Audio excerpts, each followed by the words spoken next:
Good morning. Good morning. Good morning. Good morning. Yeah. Go Tim. Good morning. Good morning. Go Tim. Good morning. Good morning. Go It's Tim. hump day. It's hump day. Not Go a slump Tim. day. Not a slump day. It's hump day. It's hump day. Not a slump day. Not a slump day. See how this beat bump day. Beat bump. Beat bump. Beat bump on this hump. This hump. This hump. This hump. Do the camel. Do the camel. Do the camel. Do the camel now. Do the camel. Get your camel backs. Do the camel. Smoke. Smoke. How did I like smoke. my eggs? Scrambled. Scramble. I like them scrambled. Scramble. Scramble. Scramble. I like them scrambled. Scramble. Scramble. I like the scrambled. Scramble. Go everybody, it's hump day. Go everybody, it's hump day. Make the beat jump day. Hey, it's hump day. Welcome everybody, it's 9:01. 1 minute after the 9 o'clock hour on a Wednesday. Is your voice okay? My voice is fine. What happened, Papa? Nothing, I'm good. Okay. Hope everybody's good. It's gonna be a great day. We're locked in for 3 hours, and yeah, we're just chilling. Let's get to roll call like right now. Why wait for it? You know what I'm saying? We're going straight into roll call. Let me don my yellows as we do. Yay. You know what? I have to remember now there's gonna be a whole bunch of people listening as well since we got our RSS feeds back, which I'm super happy about. You know what I mean? So anybody that's been waiting for those basement drops, anybody that's been waiting on, actually the basement drops, you already know where we've had wide open. But if you're particularly inclined to listen, or you want to share with people so they can listen to it, you can now tell them to listen. It might be good for callers too, for some callers, to send the audio out and let them know, like, hey, I was on yesterday. Here's the timestamp. G code. Go listen to it. You know what I'm saying? It's all good. Colorado Springs is in the house. Cambridge, Massachusetts is in the building. Malaysia, Daphne, we love you. Naptown, a.k.a. Indianapolis, Indiana. Colorado Springs, Pasadena, Texas. Pasadena, Texas. I should know that by now. Hayward, California. The Lima.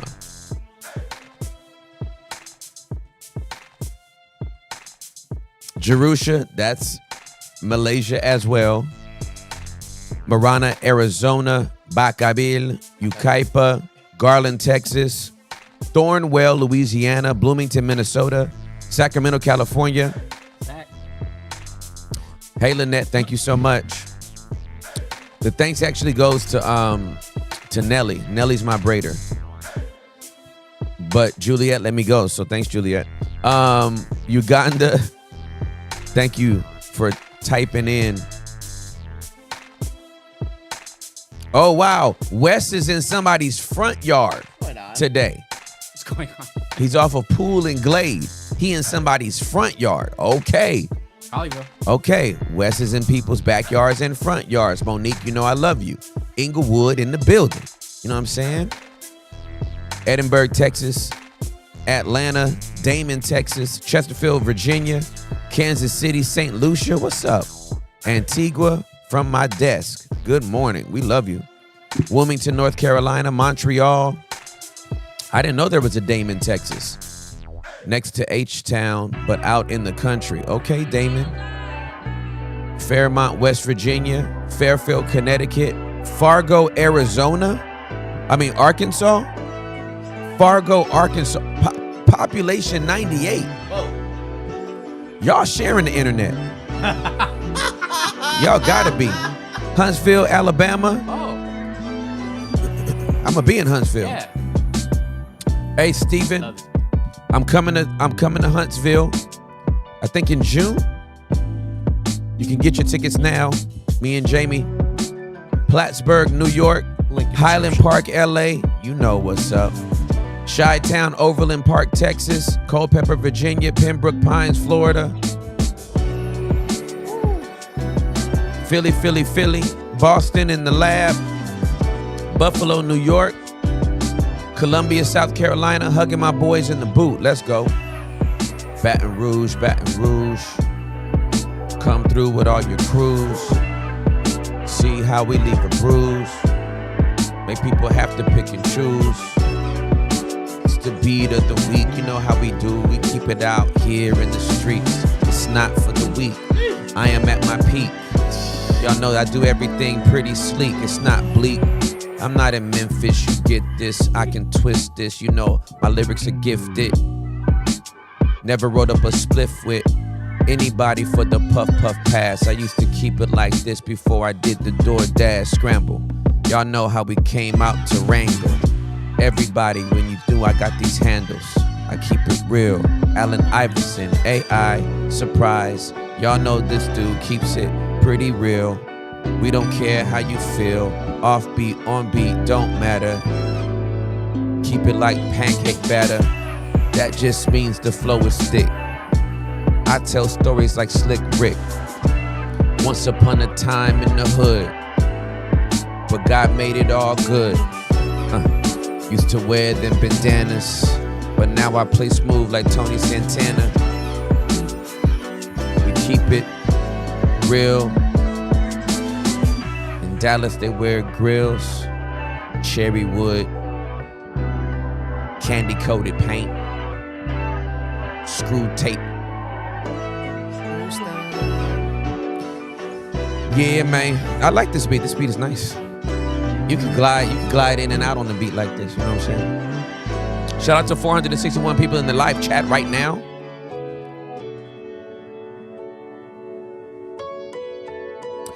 We're gonna make it to LA. I mean to ATL. I promise y'all. Promise y'all. And I will be coming to LA, Ariel. I wanna do like a real intimate show in LA, like 50 people. You know what I'm saying? I want to do it at the Soho House. Yes. 50 people. Like, real intimate. If I don't sell out 50 people, I'll swing on everybody. No, I'm just playing. That's, yeah, violent. Did not need to be like, it did not need to be like that. It did not need to be like that. It's way too aggressive. I overshot myself. Roll call's done. It's 9:07. Hey, I'm so grateful y'all are here. Y'all know it's Wednesday. Y'all know what Wednesday is. You know, the segments all around what we do for news, but everything we do on Wednesday it's giving. It's giving something, right? That's what Wednesday is doing. Yo, I put up this article that I thought was very, very interesting. In their own words, these are all young people and what they wish they knew about social media. In their own words. I think when I read the article, the oldest person to make a comment was 21, but everybody was like 18 or younger. So this is in their own words what young people had to say about technology. It's dangerous, it's addictive, get off your phone. This is what all these kids hear constantly about the downside of social media from the adults in their lives. I know that this guy's heard it from me. Often in the form of dire warnings and commands, but these adults did not grow up with social media themselves. I did. They didn't get a phone handed to them as toddlers just to keep them quiet in a restaurant. They didn't join TikTok's predecessor, Musical.ly, and do silly dances before they even learned to read. They didn't have their schools shut down in a global pandemic, their connection to friends and peers regulated to phone and computer screens. Kids coming of age with social media are forging ahead in a whole new world, and now they are getting older.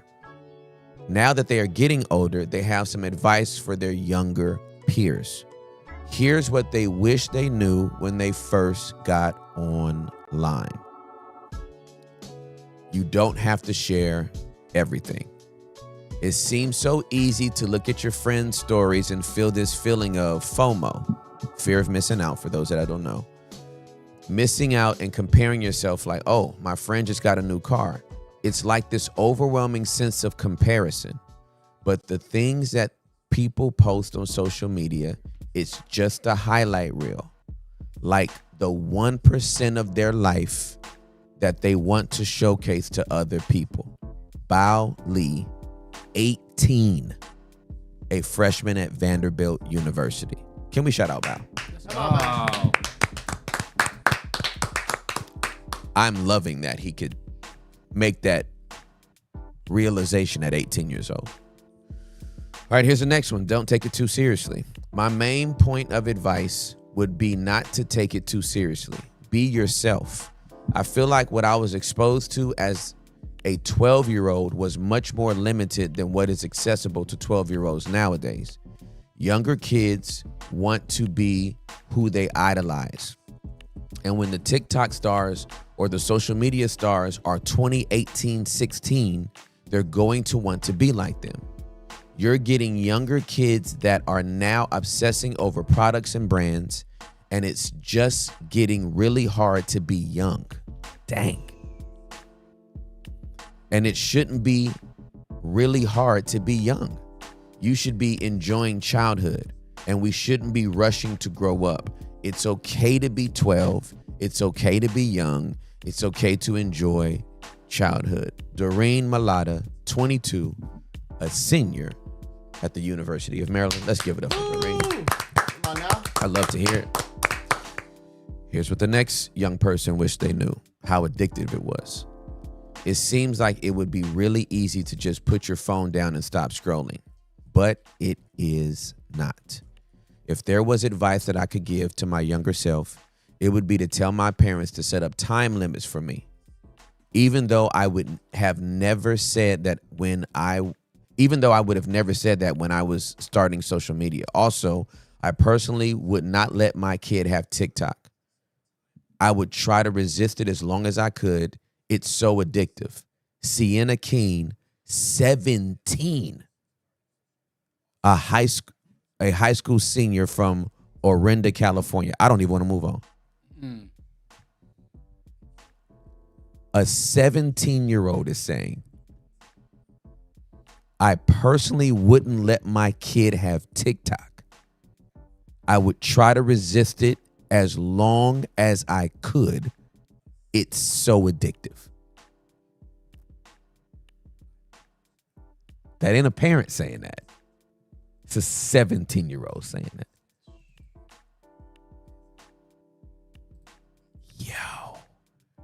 Yo, you're in that seat. What are you thinking? I'm thinking how crazy it is that these young people are realizing, like, that it can be scary to have, like, a lot of access at a young age. That's really all I'm getting right now. Yeah. Like, okay, I see why I don't have a phone now. I see why. Yeah. Yeah, I get it now. Yep. Got it. Yep. Got it. We will wait patiently.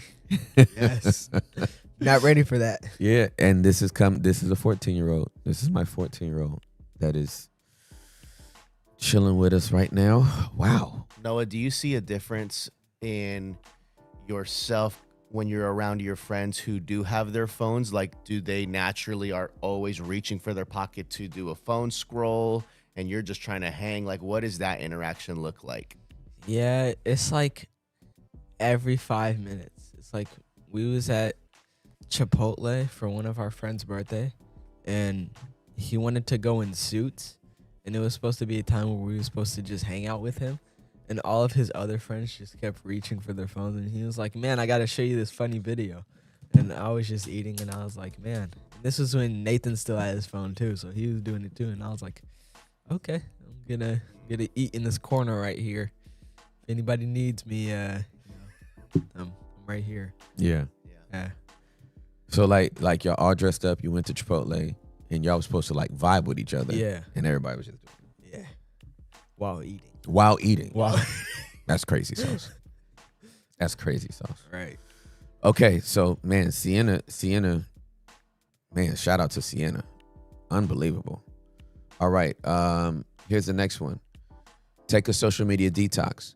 When you first get these apps, it hits you like boom. There is so much content, styles, fashion models. It really impacts you heavily when you first get it. This feeling of, how do they do it? How do they look like this? How do they get clothes like that? When you're new to social media, these trends can overtake you. I started to use screen time monitoring on my phone and limit the amount of time I am on social media. I have been taking phone detoxes. On, can you scroll? Because I can't see. Okay. On weekdays, I'll take a social media detox for 10 hours or the majority of the day. I'll hang with my family, ride my bike. I only have notifications from my messages and workspaces. I don't have any notifications on for social media apps. That's smart. Ava Havidic, 18, a high school senior from Broward County. All right, here's the next one. You maybe you can X out that. Do you see that little thing in the corner on that side? It's a little bubble down here.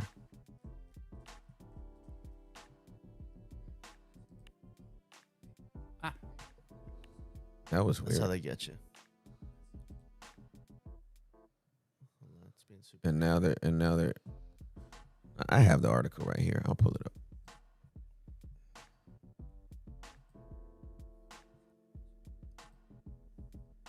Boom, boom, boom.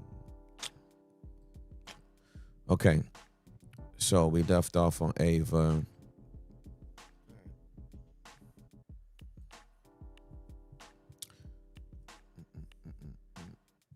All right, take a social media detox. You're the one in control, okay? I often hear the term social media user, but I felt like I was being used by social media. Oh, this is from an 18-year-old. I often hear the term social media user, but I felt like I was being used by social media. I had this routine of scrolling mindlessly through TikTok, just scrolling and comparing myself to other people. It ultimately really affected my body image, my perception of what was considered beautiful or accepted in society. But the only thing I was getting out of social media was feeling fatigued, or I would feel sad. We can use social media to amplify. You can use social media to amplify your passions, but in order to do that, you need to do a lot of work outside of social media to discover who you are as a person, what matters to you, and what contributions you can make to the world. Leah Nepomuceno, 18, a freshman at George Washington University. Unbelievable, Leah. Thank you so much. I didn't feel like I was a social media user. Social media was using me. If y'all only knew the data mining behind it, the algorithm behind it, she's dead on. All right, here's our next teen. He's also 18. It's a waste of time. I would say just don't use it. It's kind of a waste of time. You're just having conversations about pointless things, random pop culture stuff. It just sucks your time. You're not really getting anything out of it, just short-term satisfaction. It's kind of meaningless. I know this is kind of outlandish, but I feel like there should be some sort of age limit because I don't think children should be on the internet. It's an 18-year-old. What is happening right now?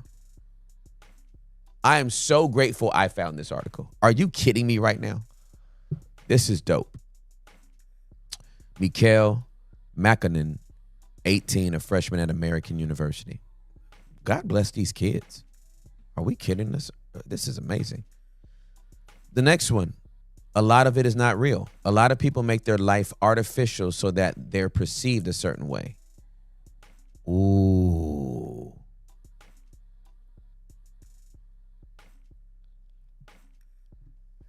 I know we talk a lot about AI. I've never had this thought. We talk a lot about AI and the advent of AI, the ascent of AI. Maybe we need to start talking about AL.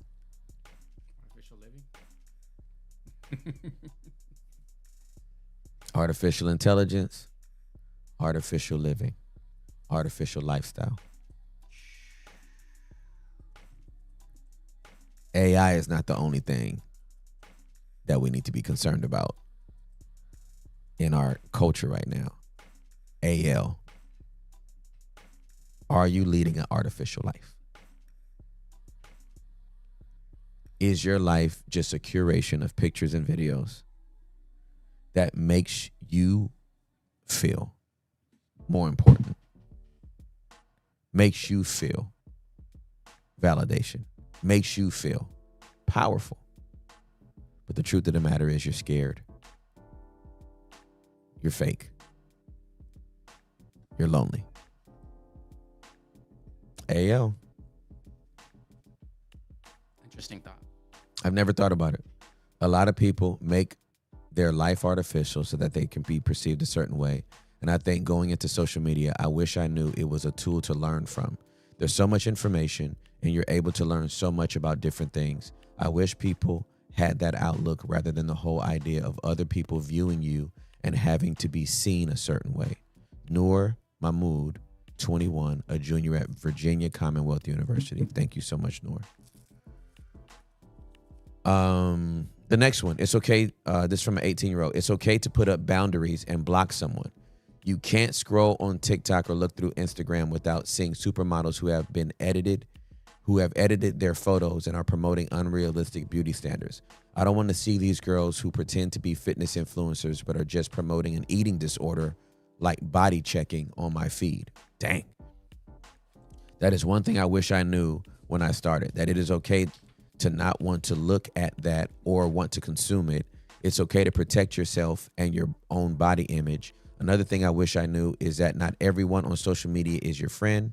When you are young and impressionable and people are reaching out to you, just know that not everyone is as friendly as you think you are. Oh, not as everyone is as friendly as they think they are. Madeline Maestre, 18, a freshman from Santa Clara University. And that's the last one. Child, are you serious right now? Bruh. I'm so glad I found that article. Okay, poll time. I want to know how everybody's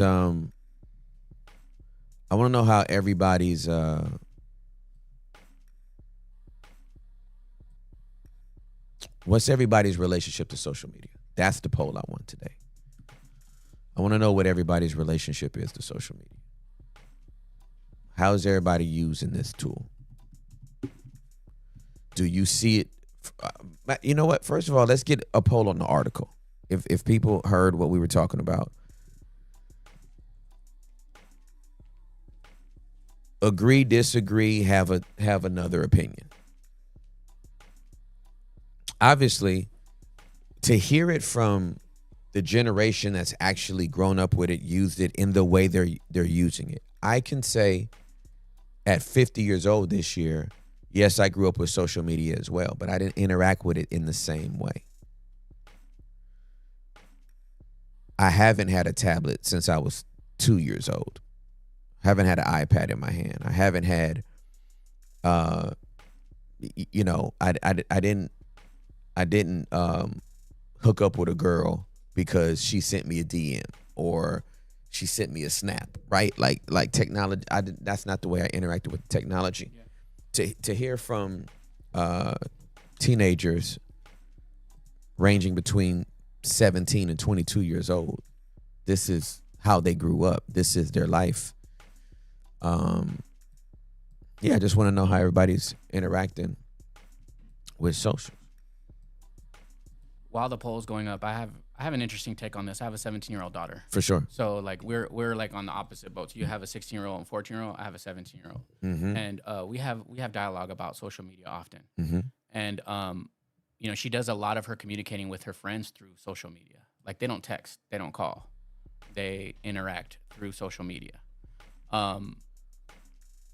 And it's interesting because that's just the way that they have engaged. It's people are not like, let me get your number. Right. It's like, let me get your screen name. So my daughter engages with a lot of her friends from Cali mm-hmm. that she's always engaged with through like Snapchat or Instagram. Mm-hmm. You know what I mean? So mm-hmm. it's a form of communication as well. It absolutely is. It absolutely is. I just think it's very interesting that given the opportunity to, I'm not going to say make their case or defense, they're saying the exact same things parents are saying. Oh, the individuals from the article, the kids. Yeah, self-awareness. That level. You get an Associated Press team to interview you to make your case about social media, where you could really clap back and be like, I wish my parents weren't. I wish they understood that it wasn't this bad, and it wasn't for them to basically corroborate the concerns of caring, protective parents, right? Like, it is addictive. I wouldn't let a 12-year-old have this. I would fight it at all costs. And this is what we were talking about yesterday or the last 2 days about being a good parent. Yeah. Let your kids be mad at you. You're not getting it. If you sneak and go do it, okay, cool. You're gonna have to sneak and go do it. The amount of hours you spend in my house, that would not be when you get it. If you go to school and you got some fake account and you do all that kind of stuff, cool. But I'm about to be on your neck, right? Yeah. Because yes, it is addictive. It is. I'm glad Noah was here to hear some of it. Mm-hmm. Like, that's like, we want people to understand. So I'm glad to hear 90% agree, 5% disagree. I would love to hear why. I would love to hear why. 5% indifferent. Understood. And this might be, this might be the type of poll that only impacts people that have kids. You know what I'm saying? If you're a 20-something-year-old and that's not the way you interact with it, that's cool. But when we're talking about teenagers, and these are some smart kids. These kids are, and I think one was in high school. I think everybody else was in college. And this is what they had to say. Like, these some thinking people. I love it. Yeah, I agree with you, Joe. Social media is a babysitter for non-active parents. I agree with you. That I agree with. Yeah, I'm not doing all that. Yeah, we're not doing all that. We occupying all of our kids' time. We keep them and stuff. Like, they gonna have to do something else. They gotta move around. But that is a good point. Yeah, yeah. I mean, and when you've trained these kids, when you've been, again, do you know before Steve Jobs died, he would not let his kids have an iPad? Think about it. The creator of the iPhone and the iPad would not let his kids have it. If that don't tell you something, then you just not listening at all.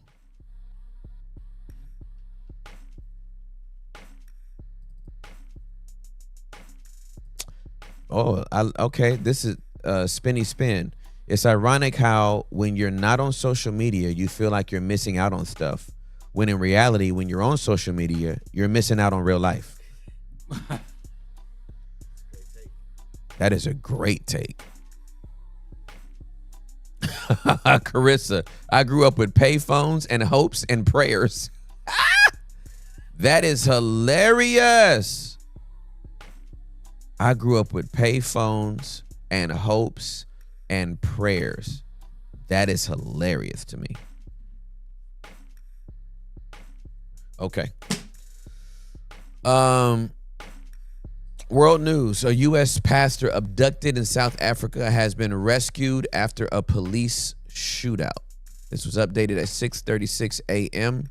Johannesburg. An American pastor who was kidnapped last week by armed and masked men during a sermon in the Eastern Cape province of South Africa was rescued on Tuesday after 3 of his abductors engaged in gunfire with officials and were killed. The 45-year-old American citizen Josh Sullivan from Tennessee has been based in the Motherwell Township branch of the Fellowship Baptist Church since 2018 alongside his wife and 2 children. The missionary was abruptly abducted on Thursday evening when 4 men broke into the Fellowship Baptist Church in Motherwell. They stole 2 cell phones from members of the congregation before seizing Sullivan from the pulpit and bundling him out of the building. I've never heard of bundling. They bundled him out of the building? Interesting. His truck was found abandoned a few hours later. A multi-agency task force, including the anti-gang unit and the serious organized crime unit, took over the investigation. On Tuesday night, they approached the location where they suspected Sullivan was being held, a house in Kwamagzaki, Quebera. That's my best attempt. About a 20 minutes drive from the Baptist church. According to the police, a shootout began when suspects in a car parked outside the house tried to escape and began firing at them. Three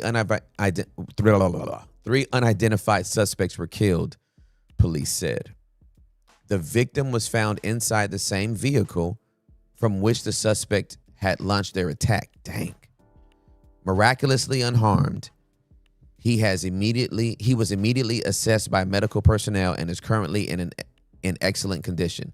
The number of kidnappings in South Africa has risen by 264% over the past decade. Well, my. Didn't we just take that off of our bucket list?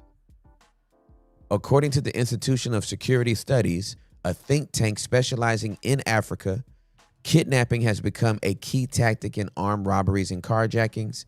In its latest Africa report, the ISS notes that less than 5% of kidnappings in South Africa involve ransom demands. Ooh, that's scary.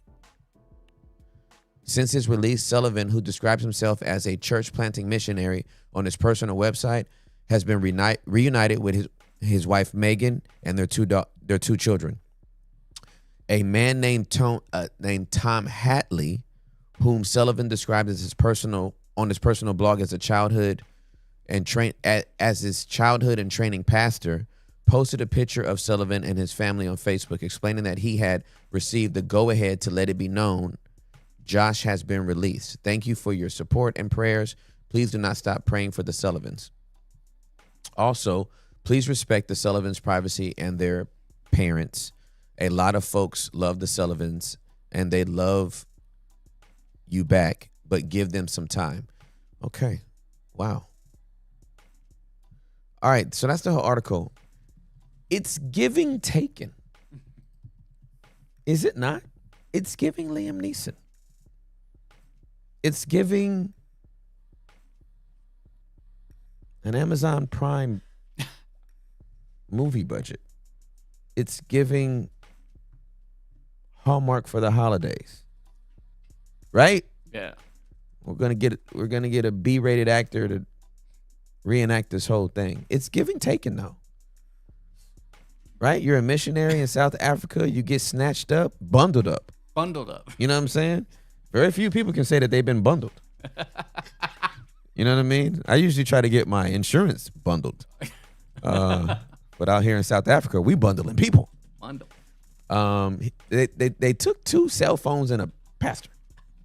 That's what they jacked from the church. During the sermon. I don't even know if while he's preaching, it's like, hey, what are we going in here for, guys? We're going for, I don't know. Let's just go in there and see what we want.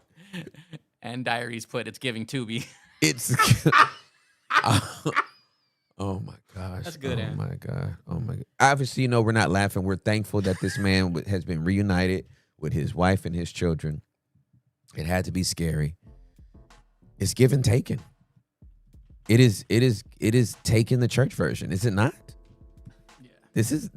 This might be giving taken 4. We've heard you found a pastor. I've heard that you've taken my pastor. In the middle of his sermon, we were in a sermon series in the book of James. He was telling me and teaching me how to bridle my tongue. And you took him. I just want you to know that I have been equipped with a very special set of skills. Skills that make me a nightmare for people like you. I just want you to know that if you don't bring back my pastor and those 2 cell phones so that he can finish the sermon series and teach me how to bridle my tongue, I will find you and I will kill you. you. And bundle you. And I will bundle you with my auto insurance and my homeowner's insurance. Shout out.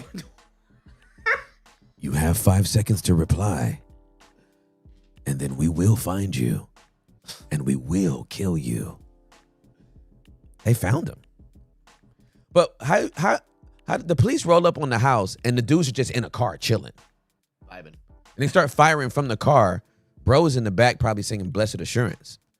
You know what I'm saying? This is it. Thank you, Julia. You know what I'm saying? I'll be trying my best out here in these streets. You know what I'm saying? I might have some voiceover in my future. I don't know. Maybe. I will bundle you with my auto insurance. It's wild. What is wrong with me? I don't know. Finish the sermon series.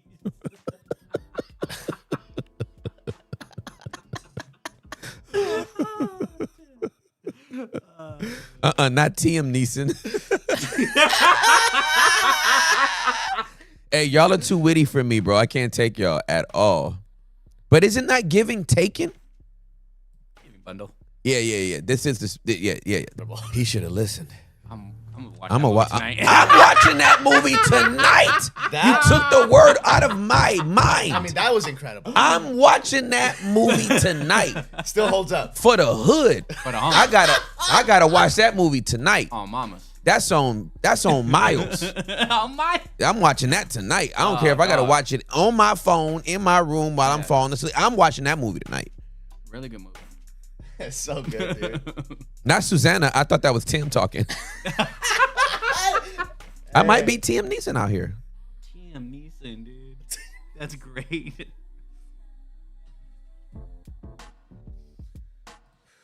I'm watching the basement though. They're like, I'm not watching that. I'm watching the basement episode tonight. You can Shout watch out. both. Both two things can be true. Two things can be true. I love the videos how they're layered on YouTube, taking phone speech, and then it's. I told you. I told you I would find you. That's a pretty violent scene. Play it. I was waiting for you. He found him. False. I told you I would find you. I told you I would find you. I told you I would find you. In Albania, I told you I would find you. In Romania, I told you I would find you.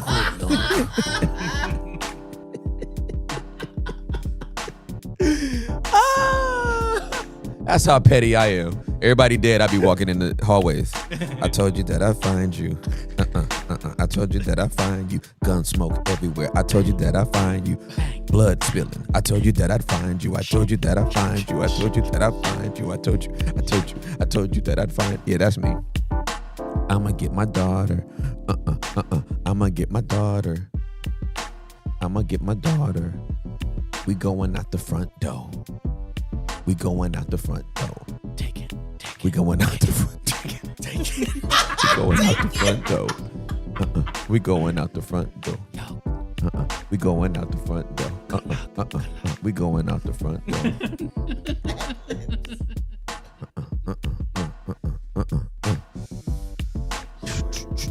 Okay, this story was just this story is giving weird. It might be giving something else, but right now it's already giving weird. Belgian teens arrested with 5,000 smuggled ants. I can't even read the rest of the article. What's going on? I can't even read the rest of the Look headline. at these little savages. Giving wildlife. What? What? What is happening? What? Belgian like. It's hard to get through the article. Let me take my time. The article is Belgian teens arrested with 5,000 smuggled ants. A grip of ants. Do y'all hear me? I didn't say keys of cocaine. I said smuggled ants. A Bug's Life Narcos. Oh, dude.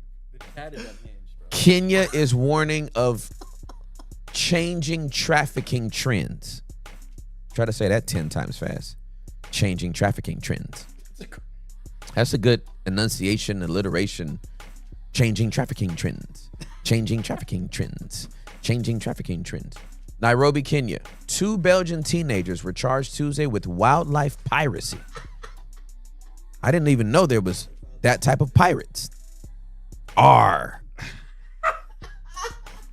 2 Belgian teenagers were charged Tuesday with wildlife piracy after they were found with thousands of ants packed in test tubes in what Kenyan authorities said was part of a trend in trafficking smaller and lesser known species. Lornoy David and Seppi Letowiskis. I don't know how to say this last name. I tried. 2 19-year-olds who were arrested on April 5th with 5,000 ants at a guest house appeared distraught during their appearance before a magistrate in Nairobi and were comforted in the courtroom by relatives. They told the magistrate they were collecting the ants for fun and did not know that it was illegal. Lord have mercy on my soul. In a separate criminal case, 2 people were also charged with illegal trafficking in the same courtroom following their arrest while in possession of 400 ants. Okay, what's the minimum here? What's going on? 5,000 ants is weird. Hey dog, why you in here locked up? Hey man, you know what I'm saying? They caught me with 20 keys, you know what I'm saying? I was trying to get across that border, dog. Somebody had to snitch on me, dog. When I get out, nigga, I gotta find out who did this to me. What you in here for, dog? You know what I'm saying? I'm in here for something a little more heinous. Oh, word? Oh man, you must have been into that human trafficking, dog. I don't even get down like that. Nah, dog. Ain't trafficking humans. Nigga, I'm about that real life. I'm about that ant life. Oh my God. Oh man. Shot caller. What do you smuggle? Ants, nigga. I'm the plug for ants all around the world, dog. I got them exotic ants you ain't ever seen. You ain't seen them golden ants that look like raisins? Bro, how you gonna tell somebody the reason why you got a jail record is because you had 400 ants? Who is counting the ants? Who is counting the ants? Yo, the chat is killing How me. you know it was 5,000? Oh, man. Who is the person that's assigned that? Yeah, we got 5K over here. We got 400 over here. Hey, Marge, Yes. we got some new tubes in. I need you to count these ants. On it.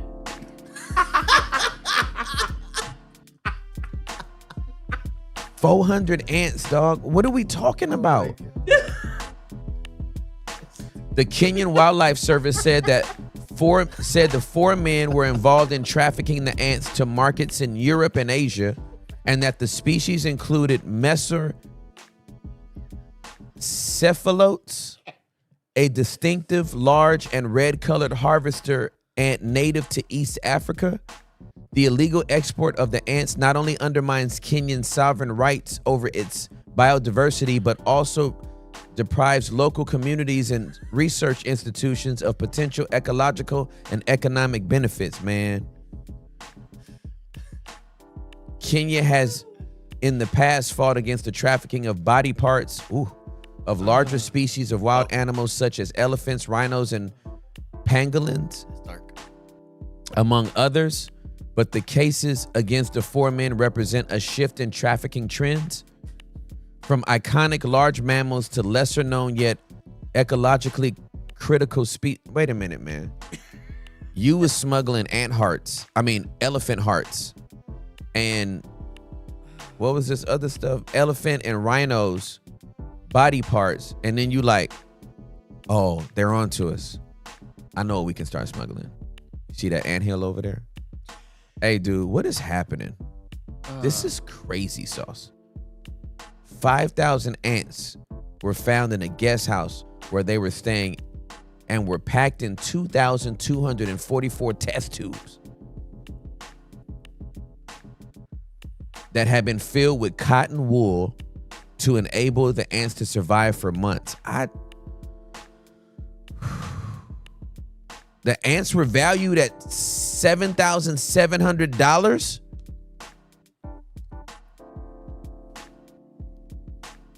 Let me mess around and find these ants in my yard. See if I can get 10 grand. It's on and popping. I might have found a way out the hood, folks. Go see if I can get some money for these ants. What are we talking about? It's crazy. It's giving.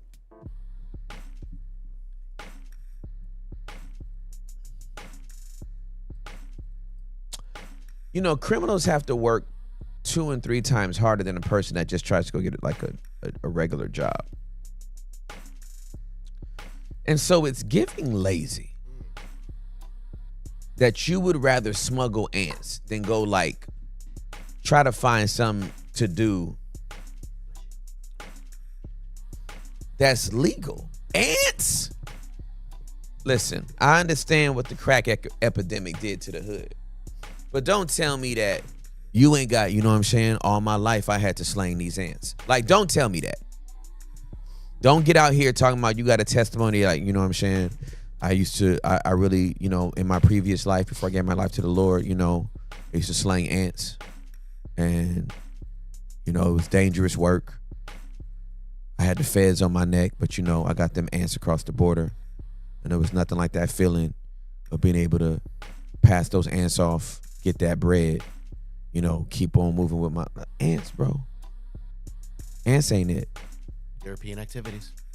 That's some pretty niche stuff, bro. Very niche. Who wants ants? Who in Asia and UK got a demand for ants? Who got people out here stealing ants for people? I'm really trying to make it. SP wants to know, do the ants get tariffed?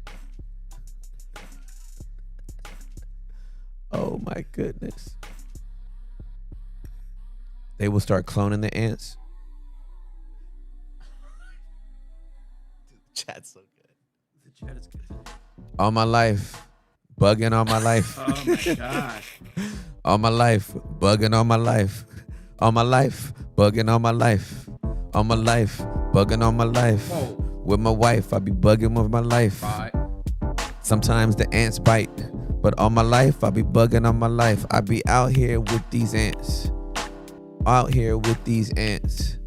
I'm out here with these ants. These ants are in my pants. I got secret compartments for these ants. I got secret compartments for these ants. Where these ants? In my pants, nigga. In my pants, nigga. Ants in my pants. I got ants in my pants. I got my ass. I see you, Crip, walking over like an anthill in the park in Inglewood.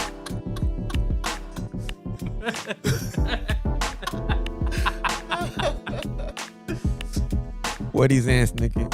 In my pants, nigga. Where these ants, nigga? In my pants, nigga. Where these ants, nigga? In my pants, nigga. Where these ants, nigga? In my pants, nigga. In the compartment of my pants. Compartment in my pants. Where these ants, nigga?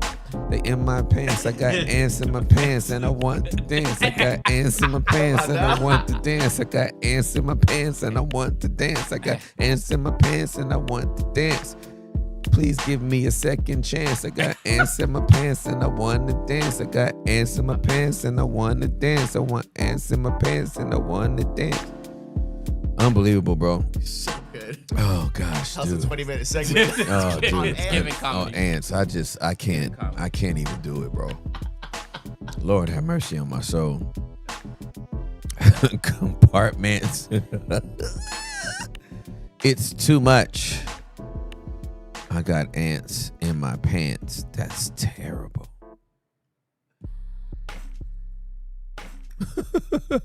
Terrell Kuhn, if this is your first episode, you're probably so confused right now. Listen, man. When you start reading the world news, you start finding some very strange people be doing some weird stuff.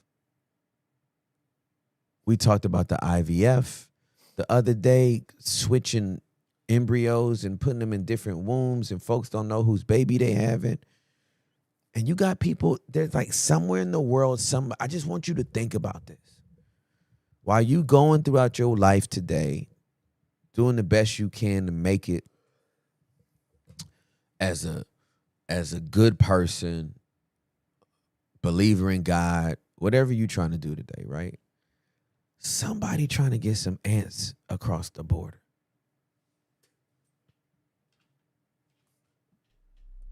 Somebody's actually handing somebody $7,000 for the ants that they received. That's somebody's Amazon order on the black market. Red ants. What? I don't know. Man, the world's just big, bro. Like that's giving, it's giving boredom. It's giving you have too much time on your hands. When exotic ants is like, that's what you're paying a premium for. And like people are like risking jail time and prison sentences because they were slanging ants. I don't know what to do with this information. Child, leave me alone. Not Marvel wanted a real life action ant for their next Ant-Man movie. That was a stretch. We're gonna let it go. I got ants in my pants and I want to dance. I got ants in my pants and I want to dance. I got ants in my pants and I want to dance. I got ants in my pants and I want to dance. I got ants in my pants in the compartments. I bring them out just to dance. I bring them out just to dance. Now, if the ants are dancing ants, I might want to see that.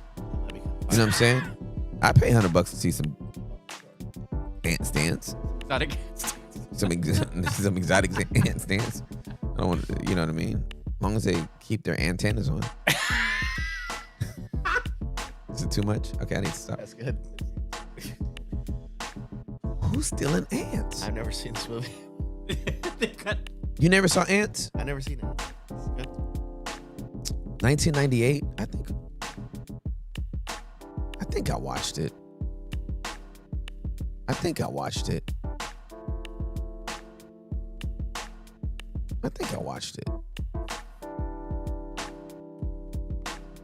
The ant and the grasshopper.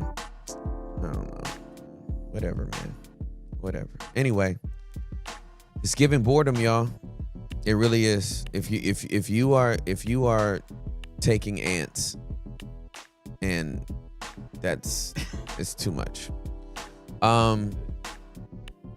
Lastly, tragically, there's been another shooting at a high school in Dallas. The suspect in the shooting has been taken into custody. A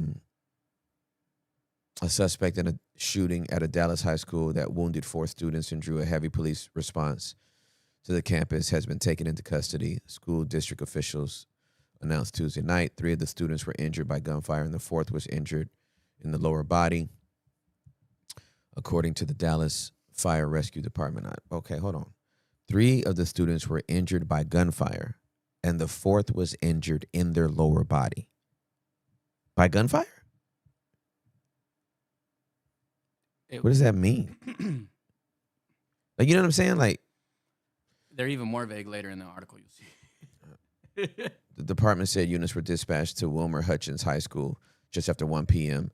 That the 4 students, all of whom were male, were taken to hospitals with injuries ranging from serious to not life-threatening. Quite frankly, this is just becoming way too familiar. I agree.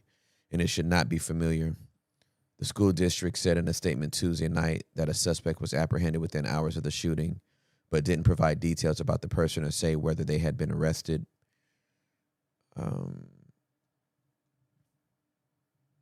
Christina Smith, assistant police chief for the Dallas Independent School District, said at the earlier news conference that the investigation was fluid and she did not have any information on what led to the shooting. The 3 who were shot were between the ages of 15 and 18, while the age of a person with a musculoskeletal injury was not.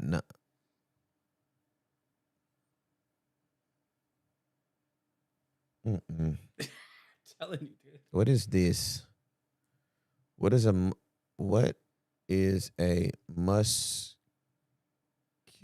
skeletal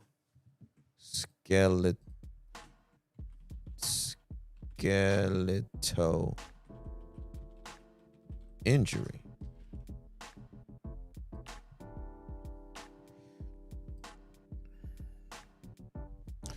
A musculoskeletal injury refers to an injury that affects the muscles, bones, joints, ligaments, tendons, or other supporting structures of the body.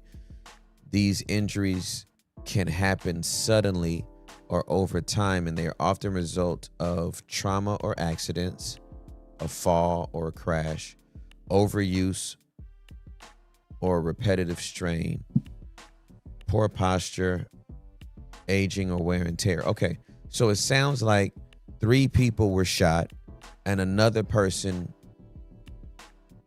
either fell while the shooting was happening or ran into a wall, strained a body part trying to run. 3 people were shot, ladies and gentlemen, and somebody else got a cramp. Somebody else and boo-booed on themselves, because that's what you do when shots ring out. You know what I'm saying? Okay, y'all made it sound like, man, we thought somebody died over here. Somebody strained a muscle trying to run.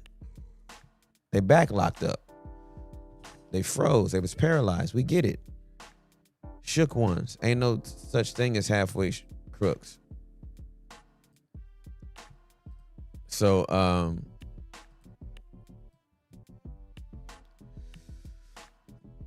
yeah, that's interesting. Very, very interesting to me. Well, ladies and gentlemen, we're praying for everybody that's involved. But y'all know what this sound is. This means we wide open. These phone lines are wide open. Everybody in the world, we wide open. It is 10 o'clock Central Standard Time. It is 8 o'clock Pacific Standard Time, 11 a.m. Eastern Standard Time. Good morning, America. Indeed, good morning, good afternoon, and good night to the rest of the world. We are now wide open for the next 2 hours. No calls, no questions, comments, concerns, off limits. We guarantee you to be fully seen, fully known, fully loved, fully heard, even if you're not fully agreed with. We also do not guarantee that we have answers to any of your questions. We might, but if not, we'll just contain you. You know what I'm saying? Safe place. You are safe here. Who's our first caller? What's poppin'? Sergi is pulling up on us. I hope I'm saying that right. Welcome to the show, my friend. You're on with Tim Ross. Yes, you are. Good morning. Hey, Sergi, how you doing? Hi, I'm good. How are you? I'm doing fantastic. It's good to see your face. Thank you. So I'm gonna start straightforward with my 2.5 questions. 2.5. Let's get it. I'm grateful. Yeah. So my first question is, how do I know when people at church are being genuine about questioning whether or not me and my partner should get engaged? And I can give you context if you need. Okay. And then my 0.5 to that is, how do you feel or what do you think about me not being as involved in the church, being that he is very involved? And I can explain also why I am not.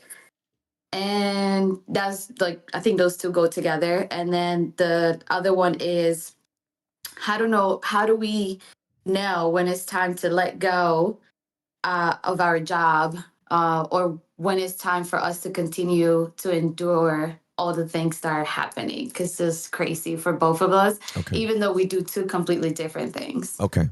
Got it. No worries. ¿De dónde es usted? Honduras. Honduras. Vale, sí. Mucho gusto. Mucho gusto. Gracias, igual.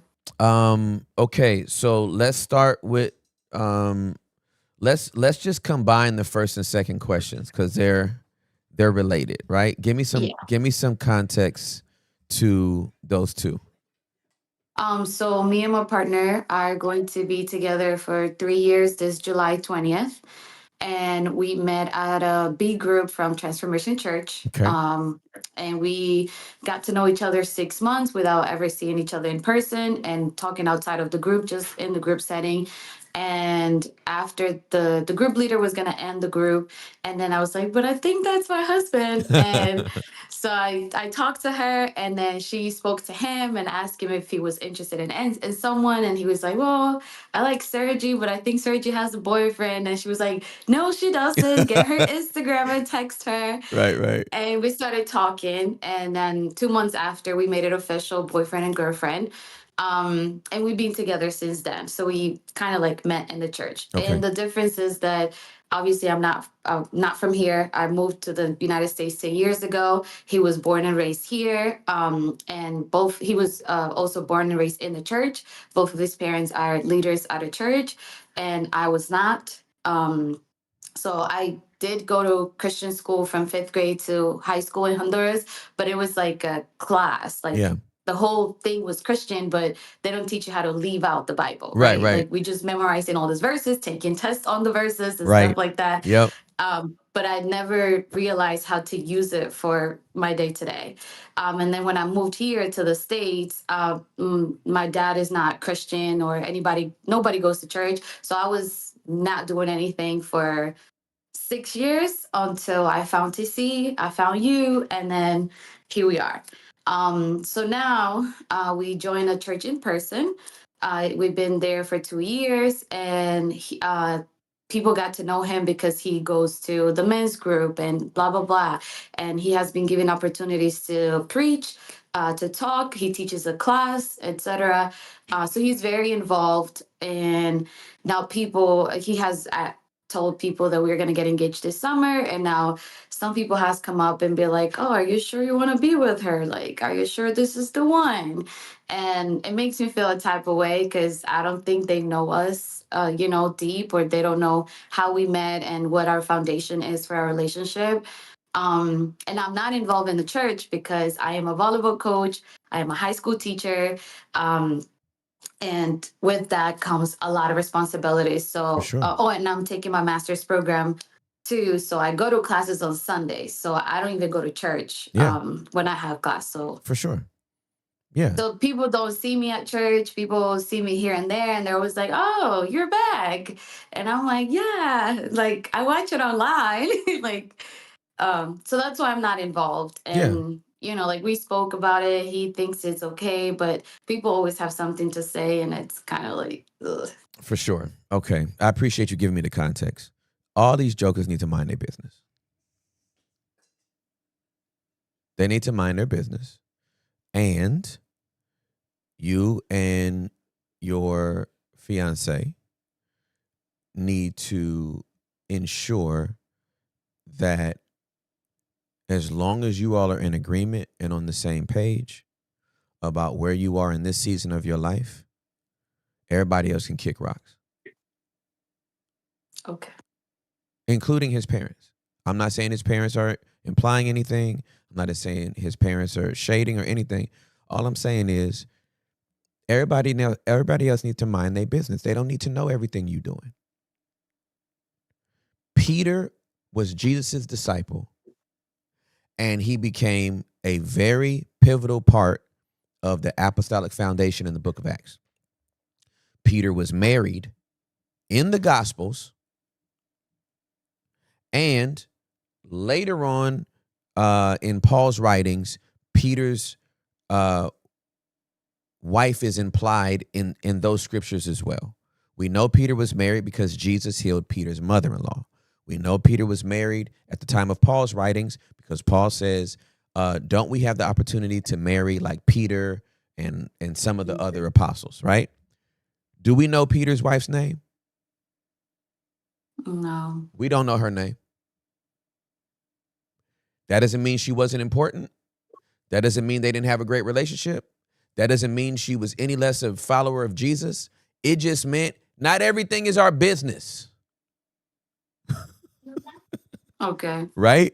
And so, yeah, people need to mind their business. Even if it's like leaders and stuff. Absolutely. They need to mind their business. They really Oh. need to mind their business.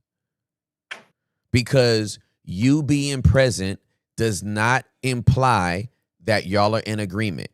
And your lack of presence does not imply that there's something wrong.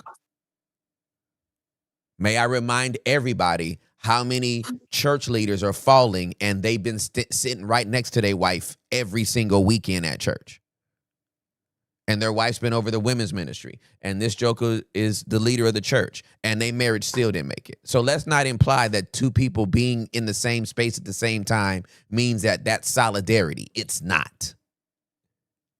And these leaders ain't got to see y'all together. And you ain't got to be preaching alongside of him. And now you starting to train up women while he's doing some training over here. You're already training women. You're a volleyball coach. You're already a teacher. You're in a high school. Ministry is not the end all be all. You're probably making more money than if they brought you on staff anyway. Stay where you at. Okay. Thank you so much. Yeah, nah, like I know I'm being a little, I'm a little animated on this, but like I'm tired. Church people can be messy. That's just messy. They need to stay out of your business. That's the bottom line. So that's all I got to say about that. Okay, good. Yeah. And then for the second question is, he does commercial real estate, and he got recently promoted to senior project manager. However, it's been rough since someone got hired, and he's been going through a lot. Like, he gets told to his face that he's incompetent, that he doesn't do his job, and this, that, and a third. And they're like a team of 5, and even his boss quit. Everybody quit but him. Wow. And now like new people came to the team, but he's the only one that knows all of these projects and what needs to get paid, what doesn't need to get paid, all of this. So everybody relies on him, even his new boss. But there is this person, they are making life impossible for him. And we have been, like talking about, like, is this time to leave? Is it, should we stay? And like, both of us find ourselves in a similar situation where I didn't go to school for teaching. I went to school for dietetics and nutrition. He went to college for biology, and we're both doing something completely relevant different to our majors. Yeah. So, by the grace of God, we hold these positions that we are not qualified for, right? Yep. So we feel like, like, and it's the same thing for my job. Like, if I leave, I'm not going to make the money that I'm making now because I don't have a teaching degree, which is why I'm getting my master's on it now. And then if he leaves, we don't know if he can get, a senior position or just a manager position, period, because, he doesn't have a degree on it. But it's a lot happening for both of us at work. Like we only see each other on Saturdays. Even though we live like 15 minutes away from each other, because our schedules is so packed. And when it's not, when we get home, we're so drained from all the things that are happening at work that we're just like, okay, I hope you have a great day. Good night. God bless you, whatever. Right. And then we see each other in person on Saturdays. Gotcha. And lately we're like, do we leave? Do we stay? Like, how do we know this is God putting us through fire and then we're going to be, better at the end? Or how do we know that we are forcing ourselves to stay somewhere where God doesn't have called us to be? Right. Absolutely. So I am the type of person that when it comes to a job, a place of employment, I will try to do everything I can to make peace and to try to make it work until it is untenable. So my rule of thumb philosophically for a job is, if they're not telling me to do anything illegal or immoral, I'm gonna try to make it work. Okay. That's my first thought. Here's my second thought. We were never guaranteed to work with people that we like working with. Mm-hmm. That's just not the nature of jobs, right? Sometimes you can work for an a-hole. That's just their personality. That's just that's just who they are. They're just difficult to work with. But I don't run from difficulty. Now, if this person is going to make me violate my character or my integrity, I'm chunking deuces. I will leave anything if it's going to violate my character and integrity. Short of that, working for like a hard boss, man, that just shapes my character. That just shapes my patience. That shapes the way I love people. Like I don't agree with a lot of people that's like, this person didn't give me this promotion or they were mean to me and blah blah blah blah blah. Listen, that's life. We were never guaranteed. Jesus did all his work. Caesar was overseeing the Jerusalem he walked through. Right? Jesus entered the earth during a Roman occupied dispensation of time. Paul did all his missionary journeys under Roman citizenship and government, even when they were being persecuted. So like, we can do hard things. And this is just a season for y'all.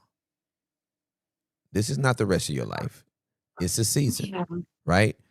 You got to thug through to get that master's. Once you got that master's, the landscape changes for you. The options change for you. Right now, it's just difficult.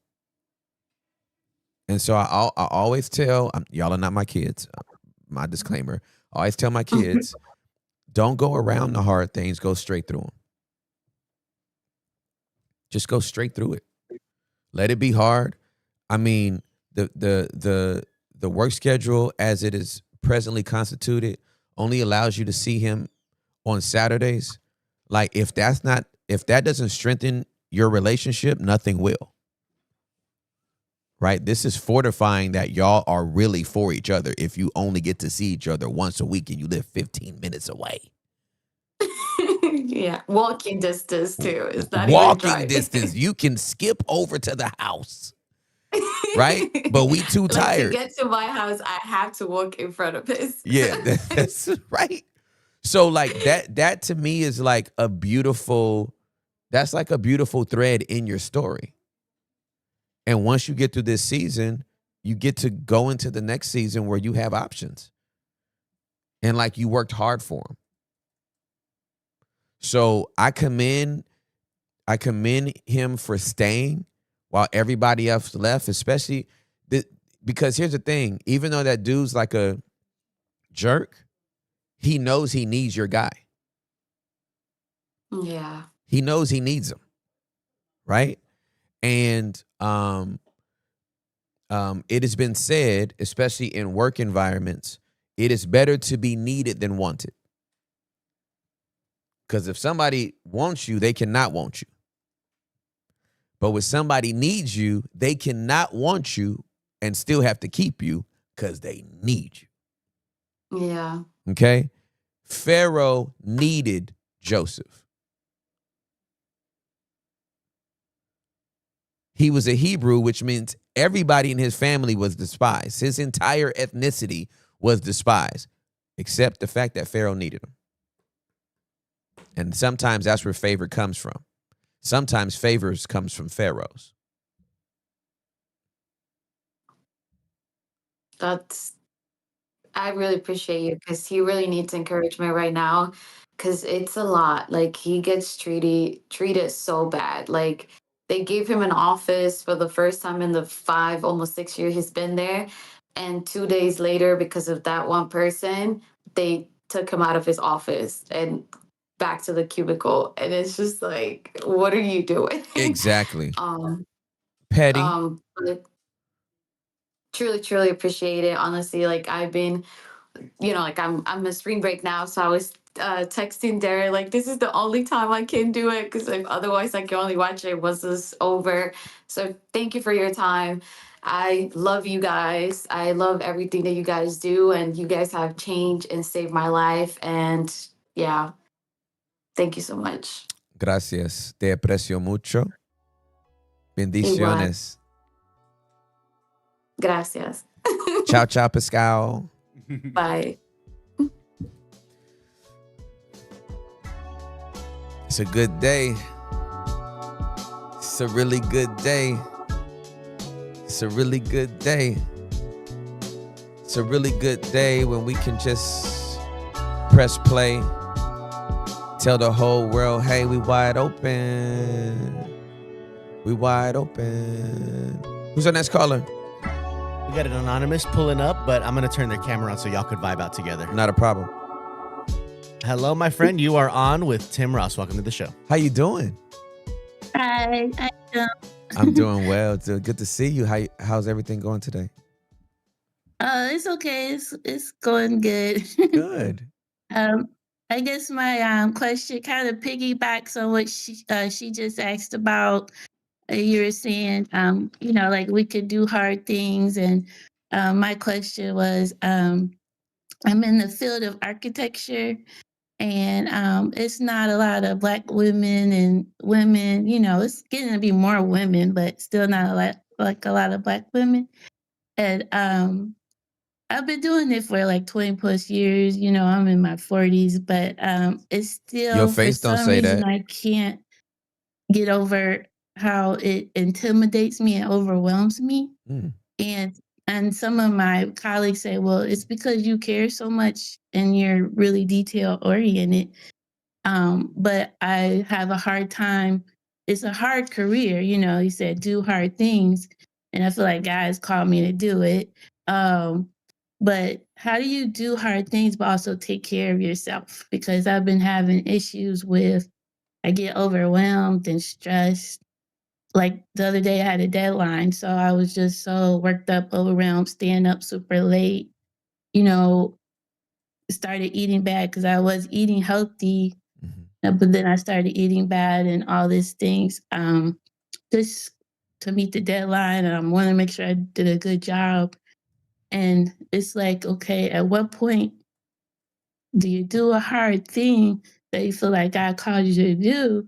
But at one point, does it cause you not to really take care of yourself? Like, how do you balance doing something hard, but then, taking care of yourself? And I have a career coach and all that, but I'm just struggling because I want to do a good job and meet deadlines. And now they want me to be, like project manager and all that stuff. And I have issues with certain things. Like I like drawing, I like project management, but I don't like the huge problems that come up in architecture. I mean, big problems, big money, big problems. Mm-hmm. As the PM, you have to deal with all that and manage all these people. And they want me to start like a branch in this area. And I'm just like, I feel like I fit it in some ways. Like I like drawing, I like project management. I'm good with people. But in other ways, like my emotional ability to handle these big problems, I let it all get to me. And my emotional strength, I guess, is not there. I feel like I don't match the career emotionally, but I match it in other ways. Okay. So some ways I feel like it's a mismatch with my emotions because I get overwhelmed, distressed, and I'm like, I can't live like this much longer. I'm in my 40s. I have to start taking care of myself and learn how to deal with it emotionally. Because every big problem that arises, I get worked up and everybody else is chill. Gotcha. And I'm just like, how can I take that step if I'm going to keep doing this? And get healthy, take care of myself? How can I make that step to keep doing something hard, but it not break me down? Absolutely. Yeah, I can feel it. I'm so grateful you called. I'm so grateful you called. I love you, and thank you for trusting me to process this with you. All right, so you've been in this field for 20 years. Yeah, I mean, at a certain level, Yeah. and now I'm, it's like I was speaking to me about leadership right before I got this job, and now this job, they want me to, be a PM. I'm working on my license. I know I should have been licensed by now, but I was always scared to be licensed because the amount of problems you got to deal with. So now they like, you gotta move on. We want to start like a branch there and all that. So I'm like, how can I take that next step Mm-hmm. and be okay and take care of myself? I have a husband, 2 kids, all that stuff going on. Mm-hmm. So Okay. All right. Are you opposed to me talking to you like a coach? oh no, I do have a coach too. Okay. I'm trying to implement every angle. I just wanted to see your viewpoint because I like the way you think. Thank So you. All right. All right. So I'm going to be a little firm, okay? But it's the coaching tone. I don't want you to think I flashed on you. Okay. I want you to think of me. We outside on a track field, and you tired. Your hands is on your hip. You bend it over trying to breathe, and I'm like, stand up. Stand up. We got 8 more run sprints. I want them. You know what I'm saying? And I don't want your form to be compromised. Okay, that's the tone I'm about to give you, okay? right, All right. All right. So I heard you say problems twice. Right? I'm a project manager, but it comes with these problems. It comes with responsibility. That's what it comes with. Promotion comes with responsibility. And more responsibility is more stressful. right. Right? When Yeah. when you had to only account for yourself, you already knew you got your work done. When you got to oversee other people, not just your work, but they work as well, and their work impacts your work, and the buck stops with you, that's more pressure. Right. But that's more responsibility. And you're the only person of color in said role. So you ain't just doing this for you. You doing this for the whole clan. You doing this for your ancestors. And you feel all of that in your body. Right. You feel all of that in your mind. You feel all of that when you walk into the job and nobody else can identify with you. So who the hell you gonna talk to about it? Right? Okay. We acknowledge all that. That is all acknowledged. It is duly noted. Got it. All right. What we gonna do about it though? You cannot step into this season of your life with this level of responsibility and still have the old rhythm of life. Right. It has to change. Like, I'm glad you got a coach.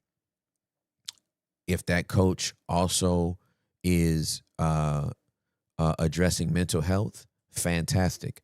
How many times do you meet with this person?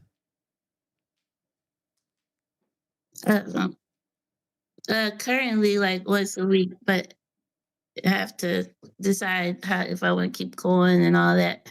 Okay. Paying for it and stuff. Okay. So and they're just coaching you on what?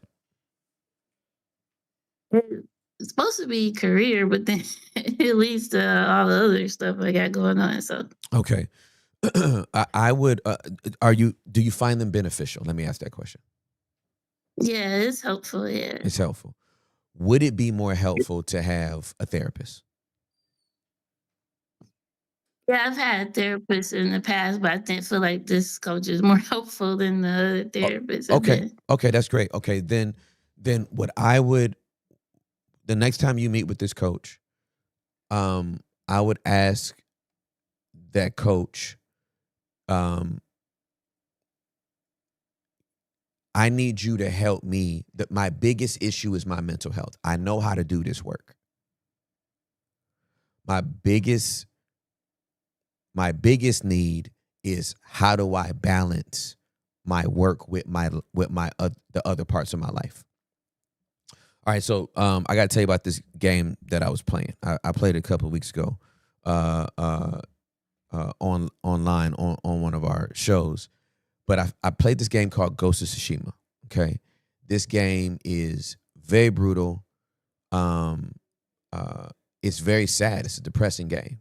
Okay, a lot of death, a lot of pain and anguish and heartache and loss. Okay, throughout the game, though, there's two places I can go to have a break from the war, the violence, the depression, the chaos, the despair.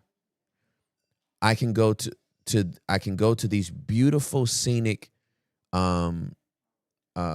places where I can write a haiku that will allow me to focus and just think about the beauty of a situation. Or I can go to these hot springs. And when I go to the hot springs, I take off all the warrior clothes and I sit in this hot spring naked and I just allow the heat and the sulfur and the environment to heal me and center me before I get back out here to start slashing people up with my katana blade. You need to find your haiku and you need to find your hot spring. Right. Like, you know what I mean? You need some outlets. Like, you can't take on this new load of work and like not go get a massage or not go get your toes done or not go have fun, go bowling. Like whatever the outlet is that you need, that has to become mandatory for you. Right. And I know you got a husband. I know you got 2 kids, and the season has changed.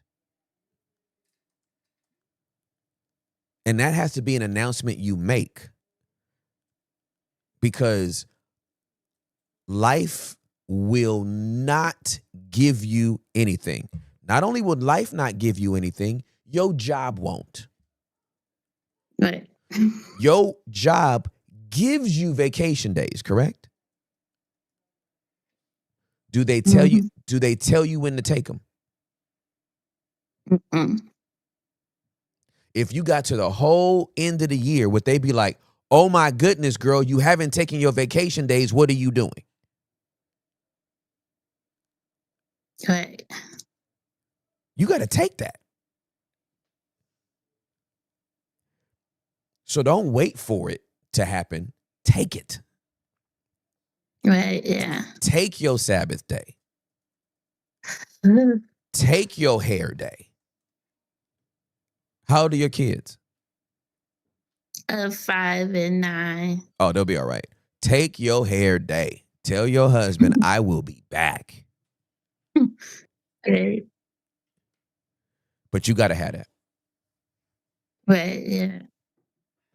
Yeah. I guess it's just, yeah, I'm also dealing with burnout from like COVID, and like my husband was sick during COVID and, with a big issue. So um, it, I'm trying to still recover from that. So it's just trying to recover from burnout and then trying to, study for my license and have work and all this stuff. So try to balance everything. It's trying to learn how to not be overwhelmed and deal with everything and not be intimidated. That was my other thing, is like the whole imposter syndrome, because like in architecture is like another level, because you have to know so many things about so many things. Of course you have a continuing education, but it's like, dude, like every building is different. Right, for sure. So everybody wants you to know everything. You're like the conductor of the whole thing from beginning to end. So you're the point person. I'm like, dude, feeling like I gotta know everything about everything. It's just like, Yeah. it's a lot. So yeah, that's what I've been dealing with. So just trying to get different perspectives so I can get my head in the right spot so Absolutely. that I could have the endurance to keep going. Cause For I'd be sure. like, how am I gonna survive this if I feel like I'm being crushed, you know? Understood. Understood. Now, let me ask this question, and there is no wrong answer to this question. Understanding that you came out of a season of burnout, COVID was really hard, season was really hard. Is this a position that you want to take on right now? Well, And do it's you like, have the option not to? you said what? Do you have the option not to? Well, I mean, yeah, I could tell them no, but they like, you know, um, it was kind of like kind of a hiring thing. Got When you. I got hired, they Okay, was okay. like, "Well, we want you, but we want you to get licensed and do this as part of the hiring thing." So it's really the natural next steps, and I should have been licensed by now, but I was always so intimidated by that, and I just kind of stayed in the background. And then, like right before I got this job, guy kind of started talking to me about leadership and all that, and I was just like, Okay, I've always been like reluctant in this career because I always was intimidated by it, okay, you know. So that's my thing. Like, okay. how do I overcome being intimidated? Yep. I'm glad you asked the question. All right. So we talk about this a lot here. If you cannot do it brave, do it scared. Right? But you belong here. You got this job and they hired you without a license that you should have already had and was like, we'll wait for you to get it. They believe you're the one. You don't have to prove that to them. They already believe you. All you got to do is show up and be who you are. You have nothing to prove. They already believe you. That's why they hired you. Right. Yeah.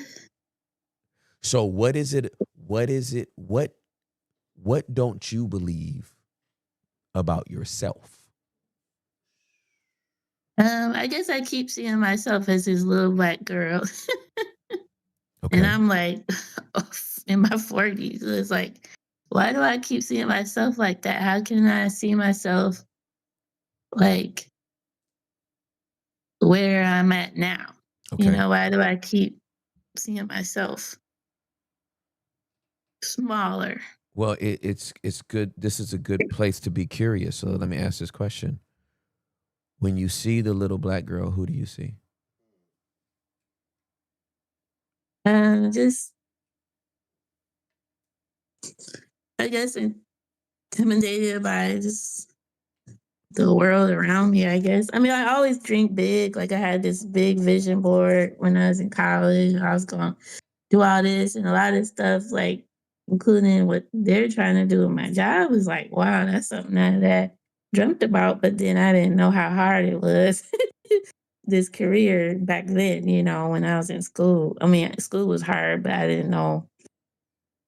It's just the little girl just, you know, you get scared and intimidated by things around you. Yeah. Okay. Are you opposed to me digging around a little bit more? Oh, no, that's okay. Okay.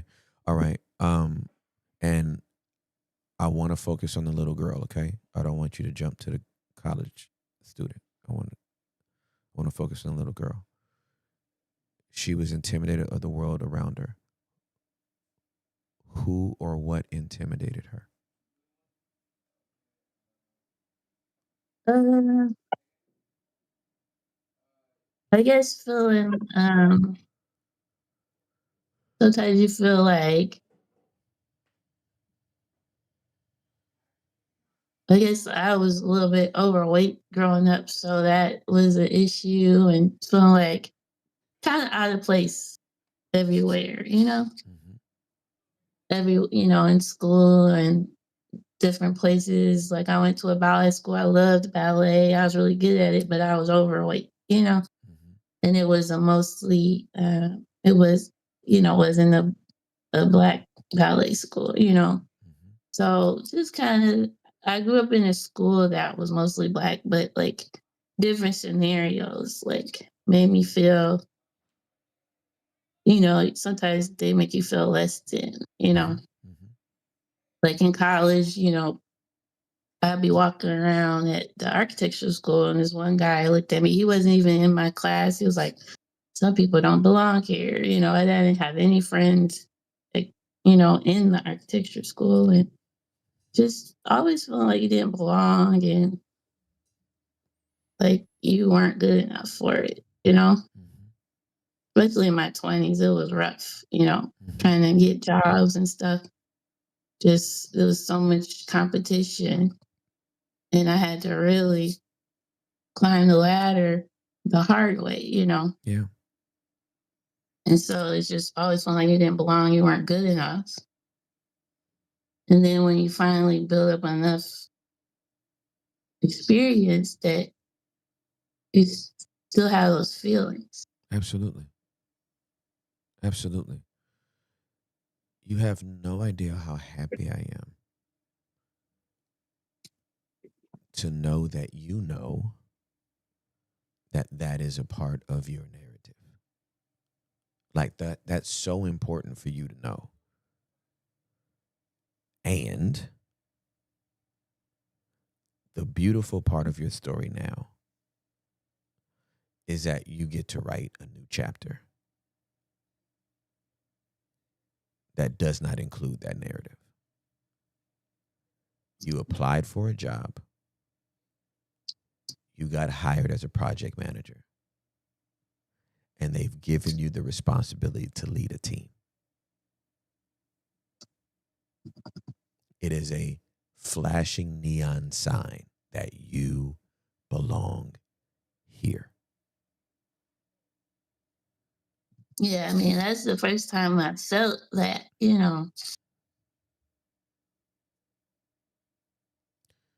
I understand why it's difficult for you to receive it.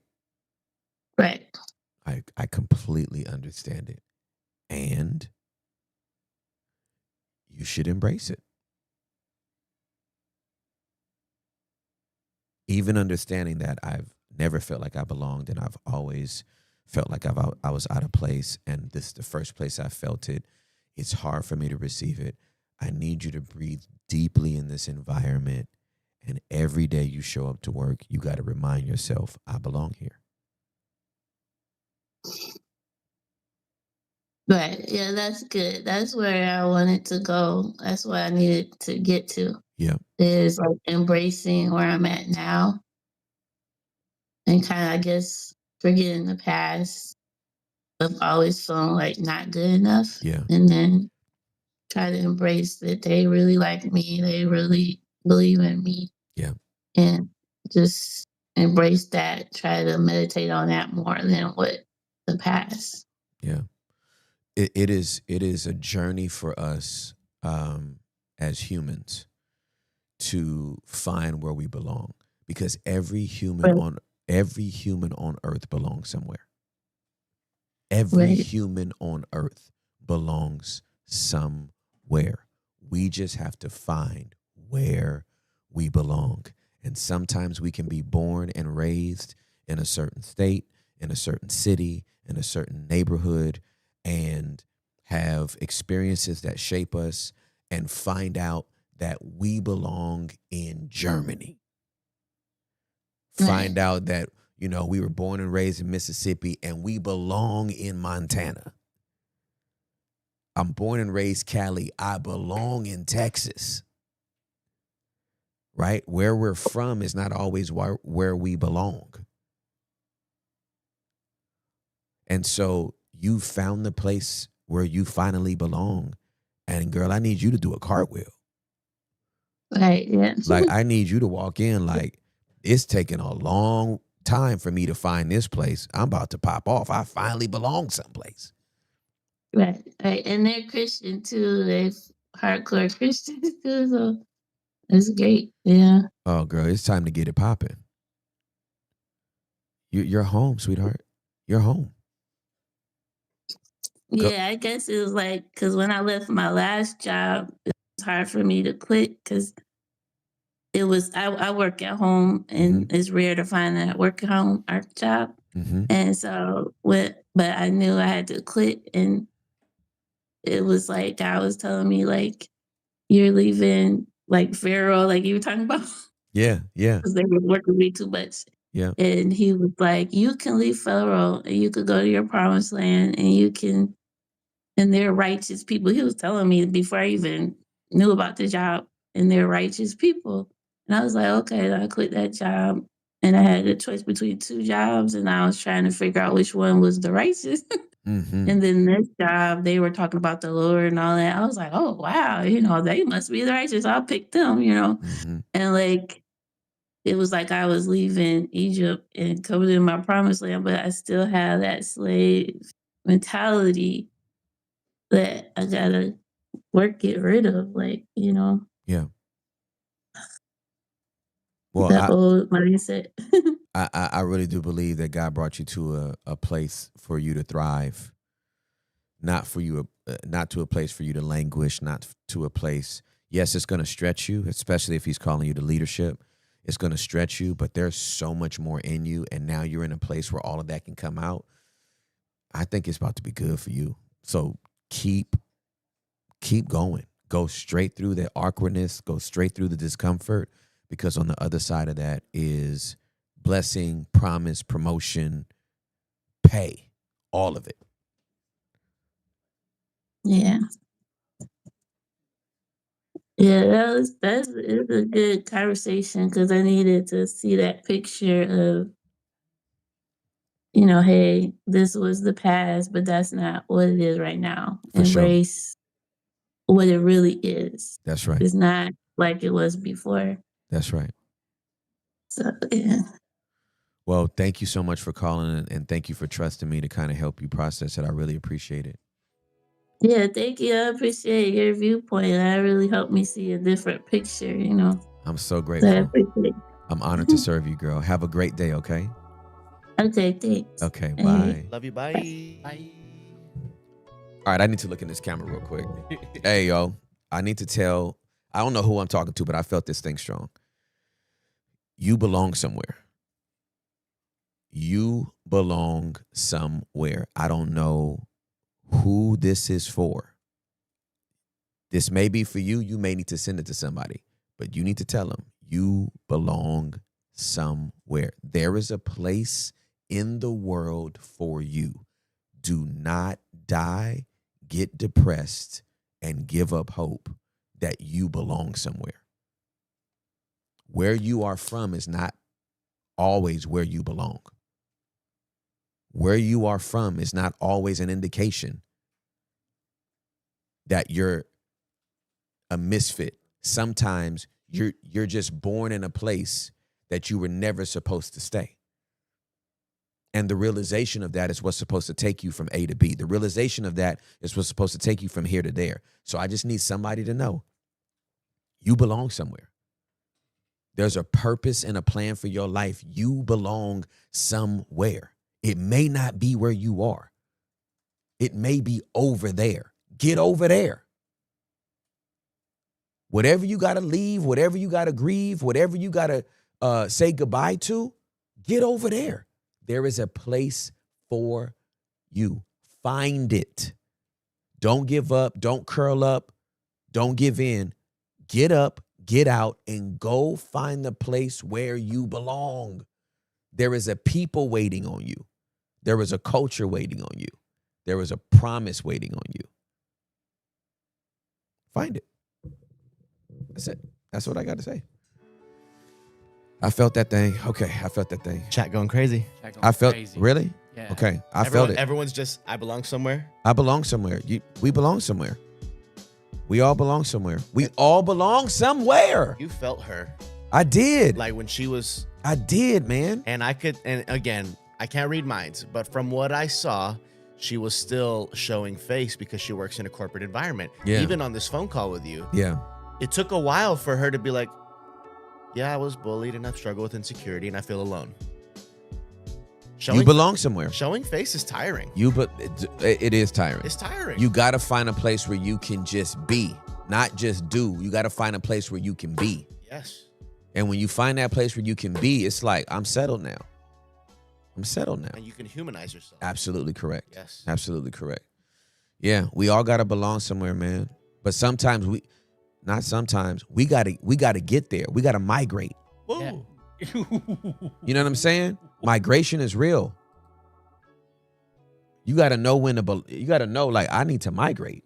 Responsibility's still on us. We got to move. We have to move. We can't wait we're not going to be transported. We got to move. There's a little bit of that victim mentality on waiting for a blessing. And sometimes, like, bro, you are blessed. You have legs. Get over there. You have a voice. Get over there. Go.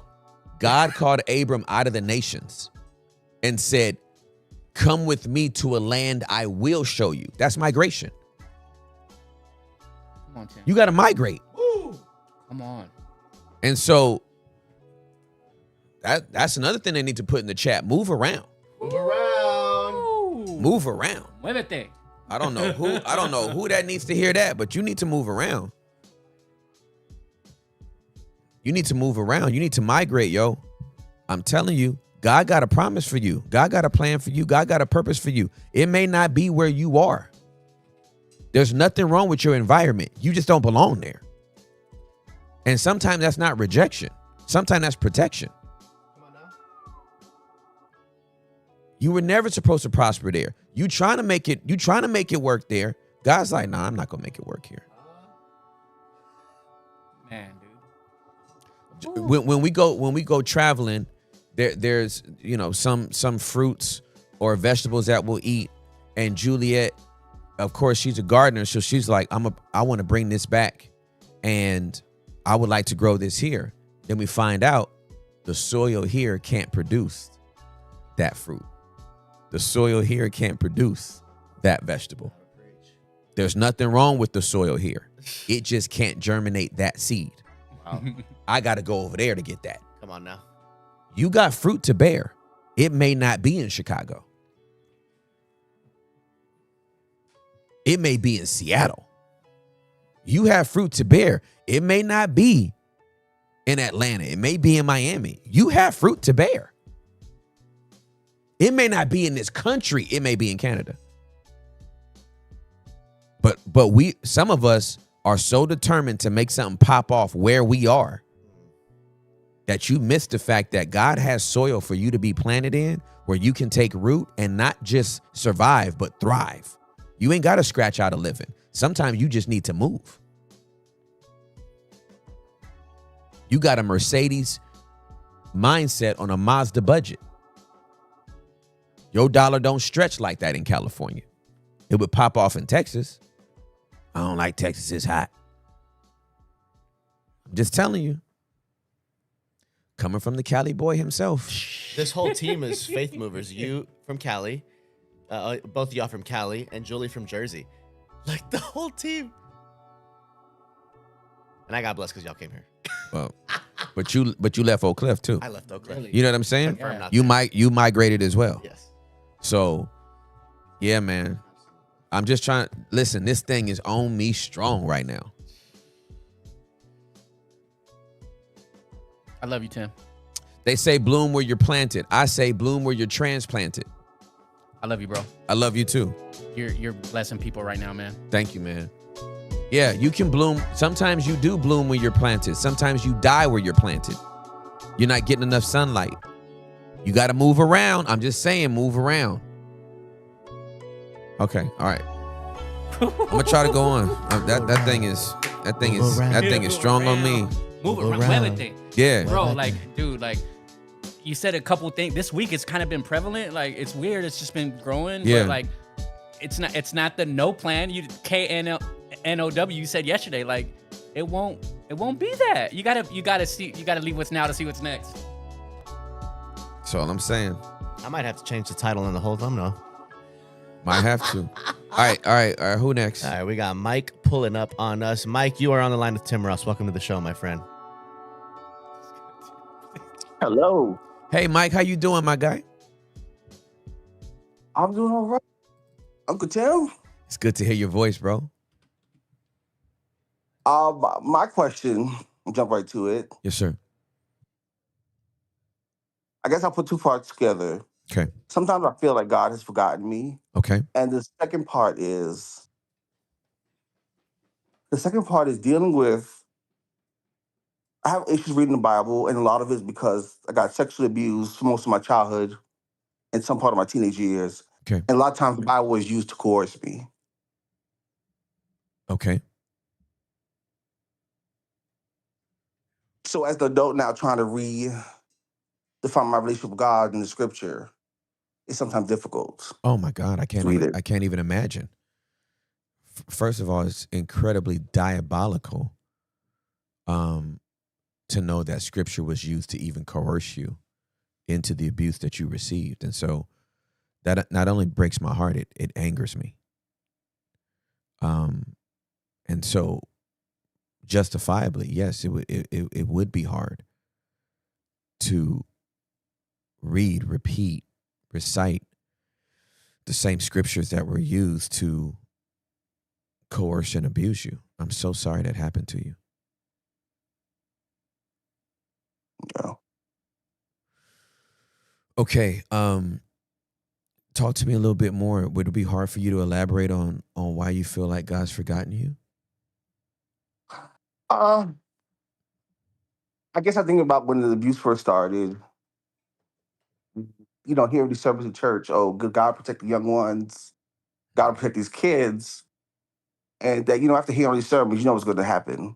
It was like a rinse and repeat. You know what's going to happen. Yeah. You could pray about it. Like, you already know.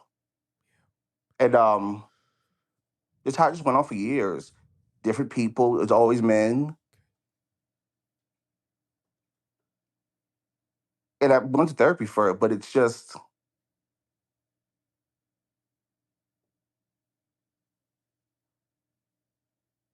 I guess just dealing with the emotional parts of it and then dealing with the adult and separating the adult from the child. Yeah. Because you could think about things now, I could protect myself, Of course. but as a child, you couldn't. Right. Absolutely. And then, constantly hearing that God is your father. When this abuse started with, the father is the one who started the abuse with me. Spiritual or biological? Biological. Okay. So,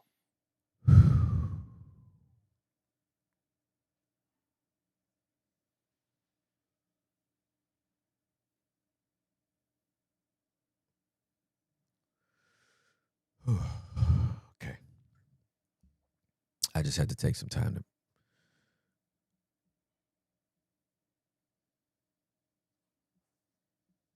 center myself as I hear this, because it brings up a lot of emotion. It brings up a lot of anger for me. and Jim, I confronted him when I was 15. Okay. Because the last time he tried to abuse me was on my 15th birthday.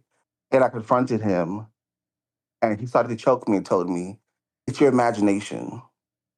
You want these things to happen to you. And I haven't spoken to him since then.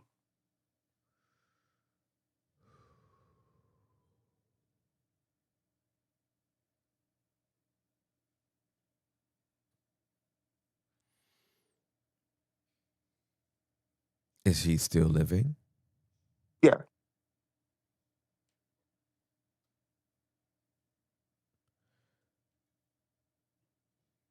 Have you ever considered reporting him?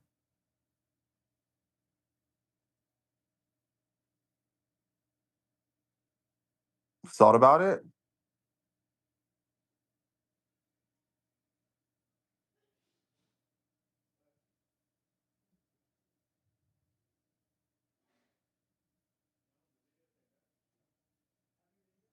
And what were the And then I thoughts? thought if I report him, what about the other people? Because I felt like my abuse started with him.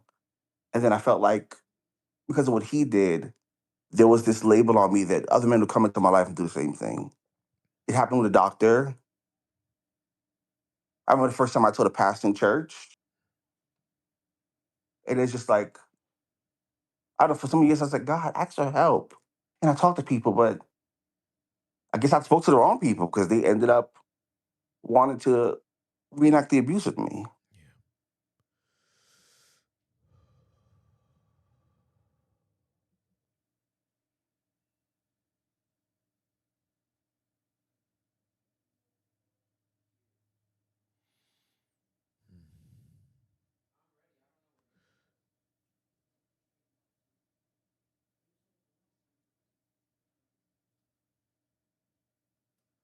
Do you carry anger for these men? Mm.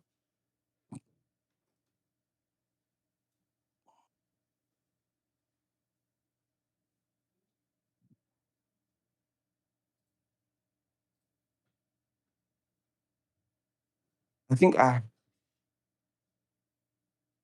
I think I have more. I probably should have anger for those men, but I feel like I have more anger for my father, Of not those course. men, Yes, of course. because it was more freaking with him. Though Absolutely. some of those men either one and done, so it's like, yeah. Yeah.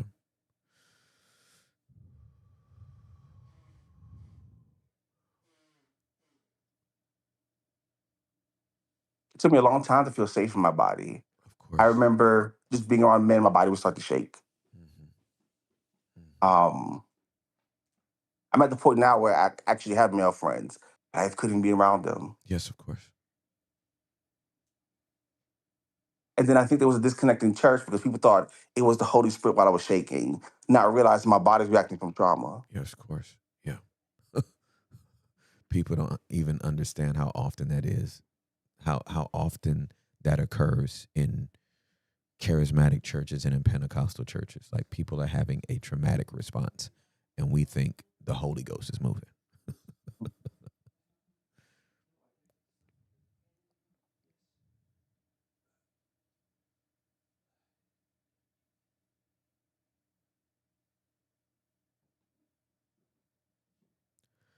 The confrontation that fit. Are you opposed to telling me how old you are now? I am 37. You said 27? 37. 37. Okay. Yeah. Okay. First of all, I want to commend the brave 15-year-old who confronted his father on his birthday.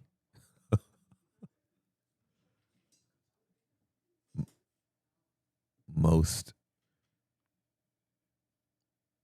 teenagers don't get their voice back or feel they have power at 15. I think that's absolutely remarkable that that happened at 15 years old. At 37,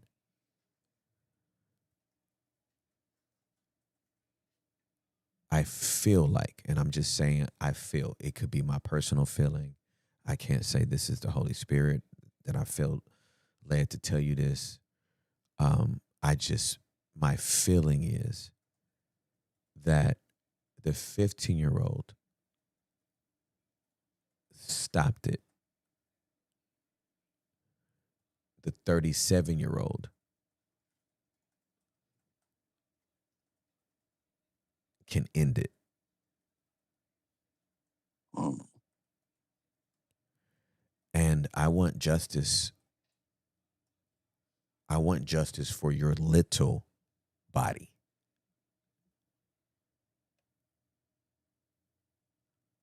I don't know what that does to your family dynamic. I don't know if how this can be re-traumatizing for you if he has to have a court trial and you have to testify, and I don't know what that's like for you. I don't know if you want to do that. I just want justice for the little you.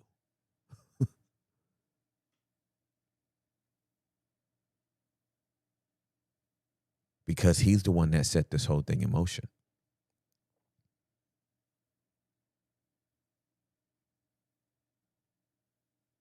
And you've had to carry the pain and the trauma. You've had to carry the re-traumatization of this through the rest of your teenage years, your young adult years. And now you have to, and this is why predators anger me so much. You have to move through this nasty, slimy film of depravity, brokenness, and sin that was laid upon you through these heinous acts to try to connect with God again. And these monsters actually use scripture to coerce and to manipulate your young mind into these acts. It is diabolical. Like, it's the most appropriate word. I'm not trying to be culturally relevant. It's effing diabolical. Niggas wonder why I cuss. Some stuff is worth cussing about. I just don't understand why. Like, if this doesn't anger every person that's listening, as somebody that's trying to get to the faith has to try to get through your perversion and scriptures that should be used to heal were used to harm, and you want me to use another word than F? Child, please.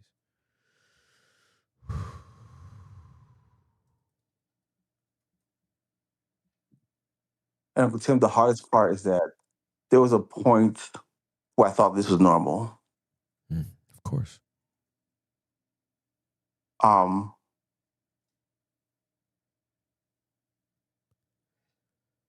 Even when it stopped when I was 15, it stopped with him.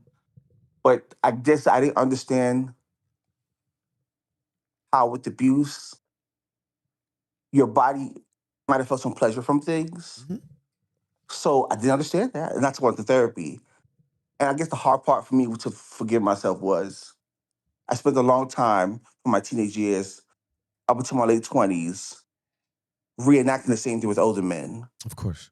Absolutely. And I was, is it hard to forgive myself for that? You said it's hard. Are you asking, is it hard to forgive yourself? Or No, I said it's hard for me to forgive myself for that. Understood. Yes, understandable.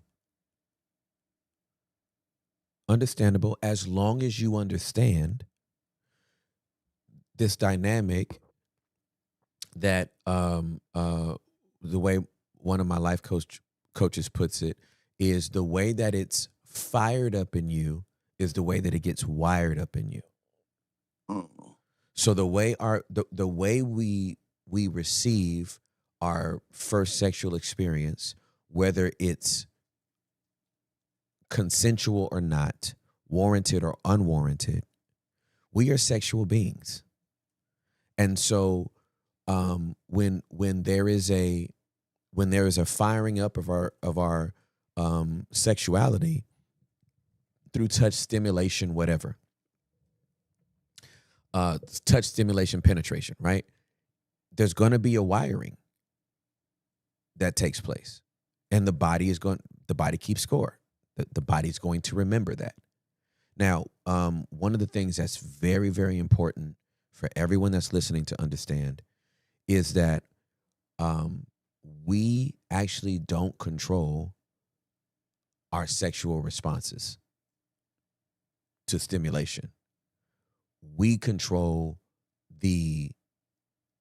when we can, I want to put it this way, when we can, we control the environment in which it takes place. The simple example I like to give to this is if you turn them lights off and it's pitch black dark and you get licked in the right place, your body's going to have a response to it. You don't know who licked you, what licked you. All you know is that there was a sensation that you felt and your body responded to it. If you flick them lights on And it is what you preferred or what you did not prefer that did not change the stimulation that you received and the arousal that you felt. We don't control arousal. We control the conditions by which we are aroused when we can. When we're children and we're abused, we don't control that arousal. Even though this was abuse and this is molestation and this is rape in many instances, it doesn't mean that it is absent from arousal. And that's what makes it so hard for people to walk through, because they're like, well, I didn't want it, but it did feel good, but I didn't want it from that person, but it did feel good. And so do I now want this because it feels good, or do I want this? Maybe I am. And that's why people don't talk about it, because it's that complex. So you only acted out with older men what was acted upon you by an older man.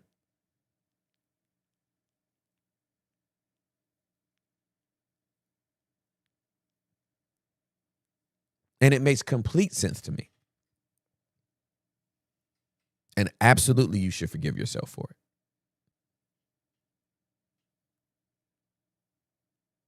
But this is the way it got fired up in you. So this is the way it was wired up in you.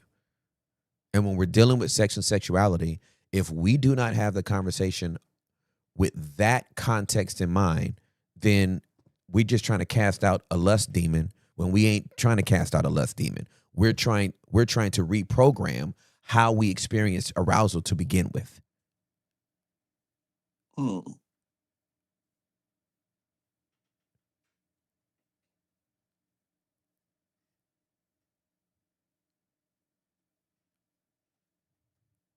I hope that helped. Yeah. That was helpful to hear. Yeah.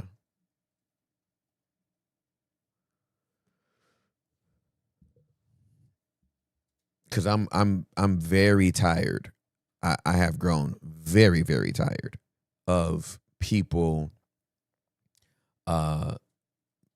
making our sex and sexuality so black and white, when the nuances of it can be incredibly complicated, especially where sexual abuse is involved.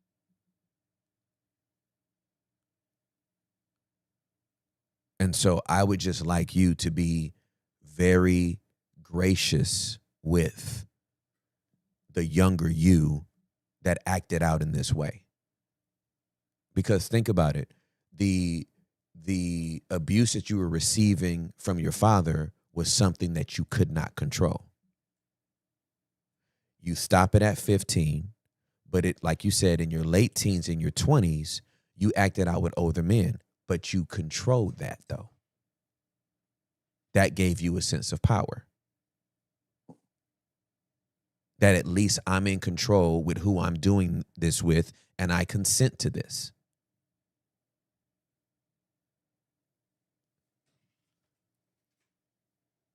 That's the normal progression for sexual abuse survivors once they get older. I will now find a way to have my sexual expression consensually in a way that I have control over. No one's going to have control over me. I will have control over them and the situation and how I want it and when I want it and with whom I want it with. That makes perfect sense to me. And the average person is not going to be able to walk you through that at an altar call.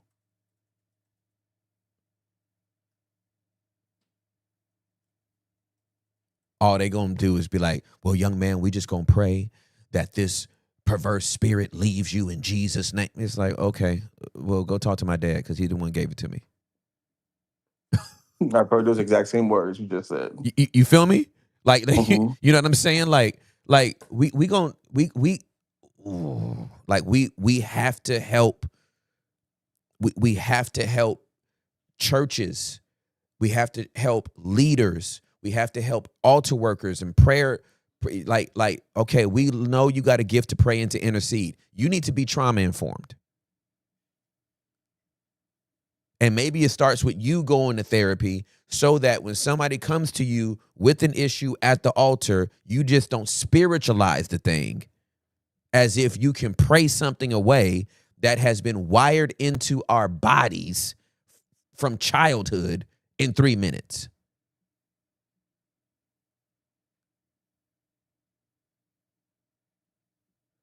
It's not practical. It's not realistic. It's not fair. Okay.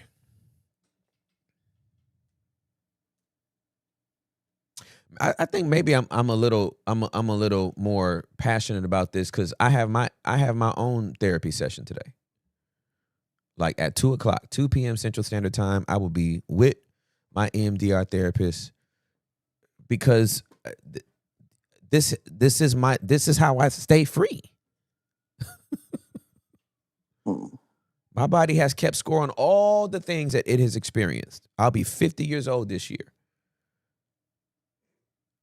Yes, we overcome by the blood of the Lamb, the word of our testimony. We're saved, sanctified, filled with the Holy Ghost, and all that kind of stuff. And there's got to be some practical understanding of what our bodies went through and being kind to ourselves so that when desires pop up, we know how to navigate them correctly. And everything ain't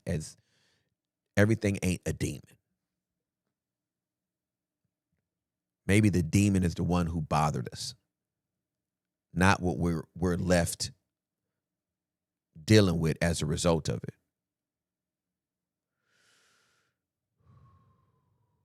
Sometimes I wish I heard what you said now when I was going to Beautiful Church for help. Me too. Because a lot of what I heard that God left me to reprobate mind while I want to keep indulging in these behaviors. Because I was like, I understand. I would tell people like, it's almost like I feel like I can't stop. And days I can't stop, I go a few days, but I'm right back here. Yeah. Well, I think, and this is part of the this is part of that. It's another form of abuse. I want you to understand. So not only have you been sexually abused, you've also been spiritually abused. Because for you to try to share this and the response be, God has left you to a reprobate mind, not only is it absolute spiritual and theological malpractice, it's egregiously lazy. Tell this person you don't know how to deal with their situation without telling them you don't know how to deal with the situation. Oh, you just must have a reprobate mind. There's even one time, Uncle Tim, there was a pastor. I went to a different church because I was like, anytime I had a problem, if a pastor tried to like come on to me, I would just leave the church, go somewhere else. Yes, sir. And I moved to a different state, go to another church, and this pastor, he was a therapist, that he would meet with me, Mm-hmm. and then he said like the words he said to me, it was like he almost made it seem like I've given myself over to the devil while I'm struggling with these things, and it really broke my heart because I thought me and him was building this relationship, and he was playing like a father figure what it should be. Mm-hmm. And when he said those words to me, like when he realized I was struggling, he was like, "It's like you're making these choices, but you've modeled out the behaviors, and you just won't stop. So I'm just gonna leave you alone." And it was just like it was so crushing. Okay, take me slower. So you share with him basically what I've shared with you, and his response was what again? Was basically like I keep going to like the devil's territory. Because I guess he didn't understand about the whole arousal, the whole like what you said, like you've been abused for this while. So now you're going to go this way because you control. He didn't understand that. Yeah. He was just like telling me you're actively doing this. So basically, it's like he had to kind of like shun me to let me know that my behavior was unacceptable. I'm so sorry, man. Please, my laughing is coming from how ridiculous this is, and I think you understand. I just need to make Yeah, sure. I do. I'm just heartbroken, and I'm so damn angry, dog. Like I am so pissed. I am so pissed. I hope and I pray that your vulnerability and the bravery for you to share your story is being heard by the people that will listen to this, please, you hear this young man saying he would go to a church and stay until the pastor hit on him and then go somewhere else. Not a member. Another pastor. And then he'd leave the church and go to another church. And then you wonder why there's a bunch of people that don't go to church right now? Because not every church is safe. We know every church ain't dangerous, but we got to stop acting like every church is safe. I mean, I don't even go to church anymore. Like, I get my church online because I haven't. You know, you go somewhere new, you got to like connect with people and share things. Yeah. And I'm very open. But I just can't deal with a lot of the reactions like some of the churches I've gone to. Yeah. Like, I was even working in a church and children's ministry. Like, this church, they knew about my situation. And I was working with kids because I do therapy with kids. That's what I do as my job. Okay. And I was working in the church with kids. And because the church knew my testimony, they took me off. They were just like, we can't have somebody like you work with kids in this church. And it was a major church in DFW. I won't call their name, but you probably know of the church. But if it's in I got removed. DFW, I damn sure know it. Yeah, DFW. They've had a couple scandals throughout the years, but anyway, so I'm not gonna call their names. But I got sit down. They said to me, "We have to remove you because of how it looks." But I said to them, "My story has nothing to do with me abusing children." It's like, yeah, but they told me abuse people, abuse people. What is happening right now? Now, mind you, Tim, there's cameras everywhere in this church. Men don't even change the kids. We're not allowed to do that. And I still wasn't safe there. They told me they had to remove me. And I was just like, wow. Well, that means Yeah. I shouldn't have never been a lead pastor if abuse people abuse people. I was abused. What the hell are we talking about? And we need to ball some of these churches up and throw them in the trash. And then they told me to go tell my job that I've been abused because maybe I shouldn't work with kids. And I was like, you don't get to do that. I'll just leave. I said, it's okay. I'll go somewhere else.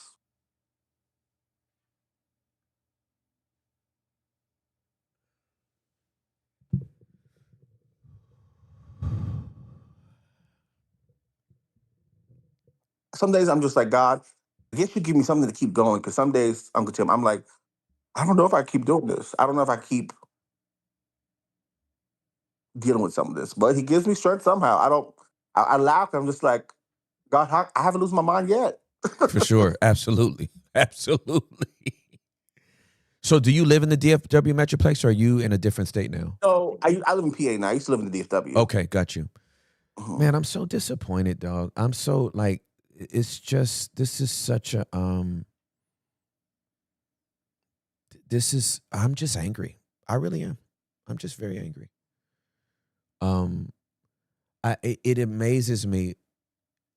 I don't understand how churches can be this ignorant, offensive, legalistic, religious. I don't get it. I became a young adult pastor when I was 30 years old. That's 20 years ago. When I was a young adult pastor, I can't tell you how many times I had to tell young men and young women with your testimony, I love you and I don't want to have sex with you.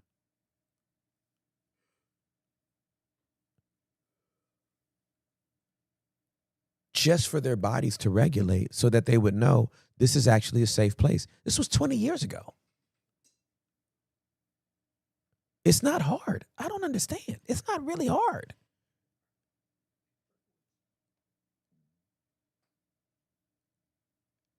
And we're complicating it. We're complicating it. We have to take, as a former senior pastor and somebody that still loves the local church, we have to take responsibility that, again, and I say we, as the collective body, We are the reason why this young man doesn't go to church.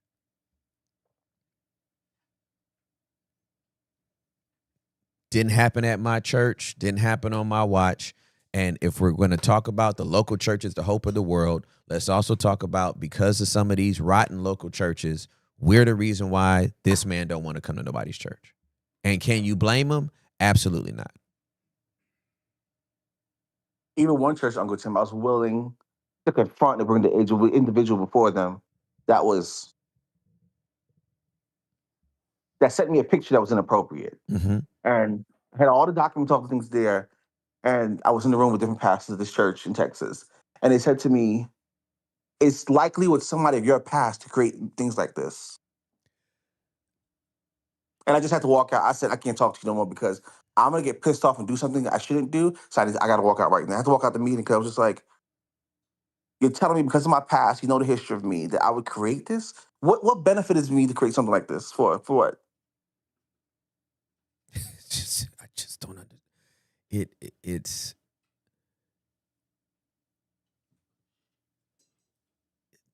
so now there's another layer to it that gives me something fresh to be angry about. So now your testimony has been weaponized against you. Yeah. So now you go to church and what you literally survived is now being weaponized against you. And I just, it's a miracle that you even called in today and that you're on the phone and that you still love God. That you're not some atheist somewhere. I don't have nothing else to hold on to. Like I tried, okay, I have these affections towards men. I'm gonna go date. Every time I try to date, get a serious relationship, it falls apart. Yep. The person would say, you're just not into this. Or they said some spirit is telling me we shouldn't be connected. I'm like, okay, God, must be you. So I tried to go a different way. It's not working. So I'm like, okay, I guess God, we're gonna have to work this out together, but it's gonna be a struggle because a lot of pieces don't make sense to me, and I'm trying to work this out. Yeah. And you said this is community. I tell people I would go in community to be honest, but it always shocked people the honesty I have, and I'm like, y'all, like you said, I used to go in church. He outed us at the cross. Here's my garbage. Here it is. Like I got nothing to hide. Yeah. But I remember just going to churches and other people like that's just too much for us. Yeah. So I'm like, do they even read the whole Bible? The Bible should be too much for them then. I don't get it. It's too much. It's too much. I mean, well, I want you to know you're safe here. Your story is safe here. Your testimony is safe here. Your body is safe here. You are safe here.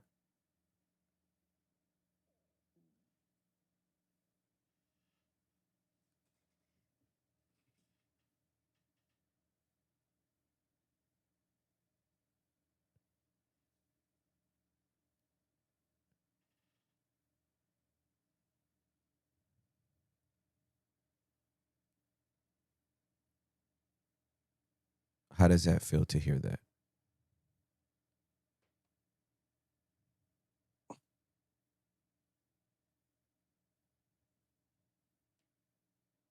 It's almost like a quietness, a calming of my soul.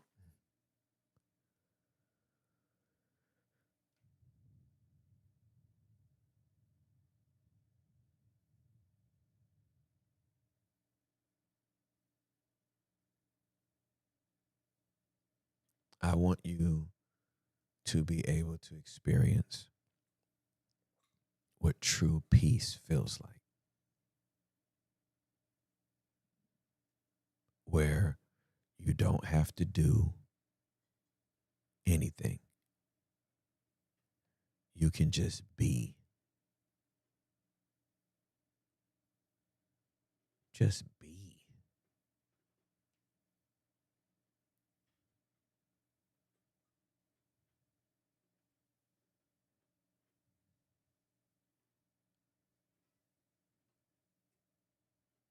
We got plenty of people in this community with the same type of story. that have been in same-sex relationships, that have engaged in same-sex, that have been convicted by the Holy Spirit, that have tried to work out relationships with the same sex, and the Holy Spirit won't let them. Not somebody's sermon, not somebody beating them over the head with a Bible verse. The Holy Spirit is just like, I want you over here. And they're like, well, if I come over there, and not over there like to, from homosexual to heterosexual. Just, no, I want you over here with me. And it's like, well, if I come over there with you, do I got to be celibate? I still want to have sex. And I don't know if I want to have sex with a woman and I'm a man, or I don't know if I want to have sex with a man and I'm a woman. If I come over there with you, what we gonna do? And he's just like, just come over here with me.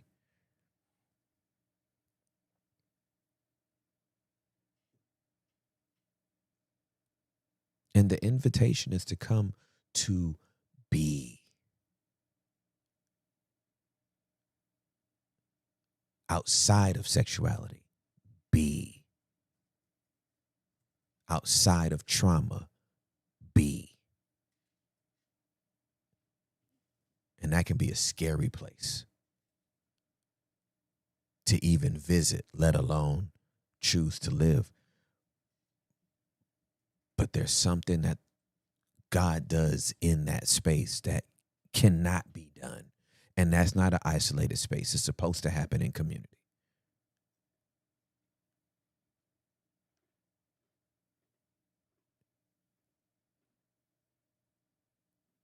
That's why the community part hurts, because I keep hearing, oh, being community, being groups. And every time I'm in one, it always like it collapses on me.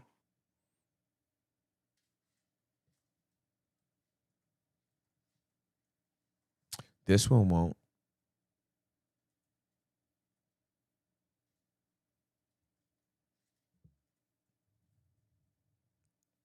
This one won't collapse. Because it's not built on any of that superficial stuff. You can find a group in the Discord, if you're not already in, that will literally fully see you, hear you, know you, and love you.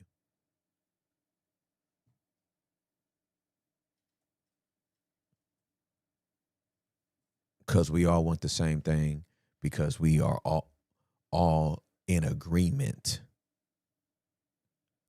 with the philosophy that vulnerability is our superpower and authenticity is our identity. Which means we don't want you to be anybody else than who you are.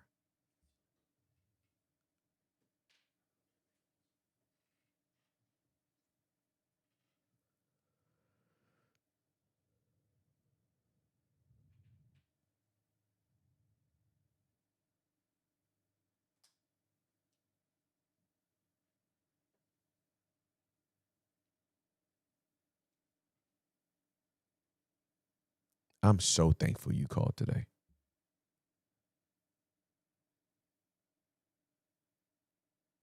Me too. I Because, was gonna do it. say that again. I was trying to get out of it when it was like, "Oh, you're call number 3." I was like, "No, I can't do it." And I was like, it was a fight inside. Yeah, well, I think the fight was, the enemy knows when somebody's close to freedom.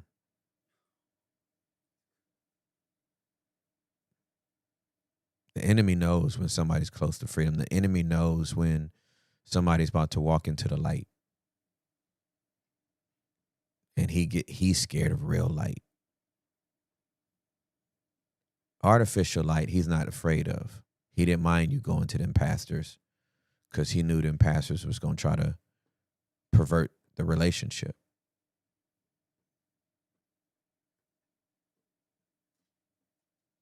But yeah, it makes sense that he tried to fight you to not get on the call, make an excuse. Oh, no, never mind. No. He knows what this is. I say that with humility, but I also say it with authority. The enemy knows what this is about. He know what he's fooling with over here.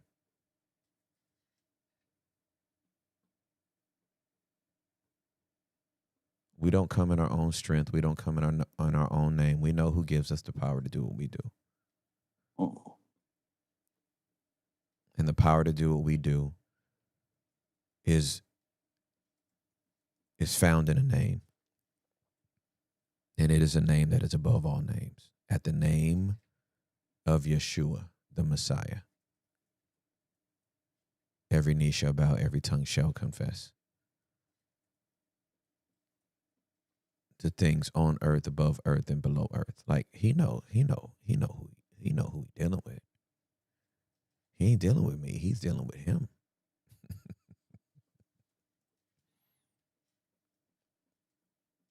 So you're safe here, my friend.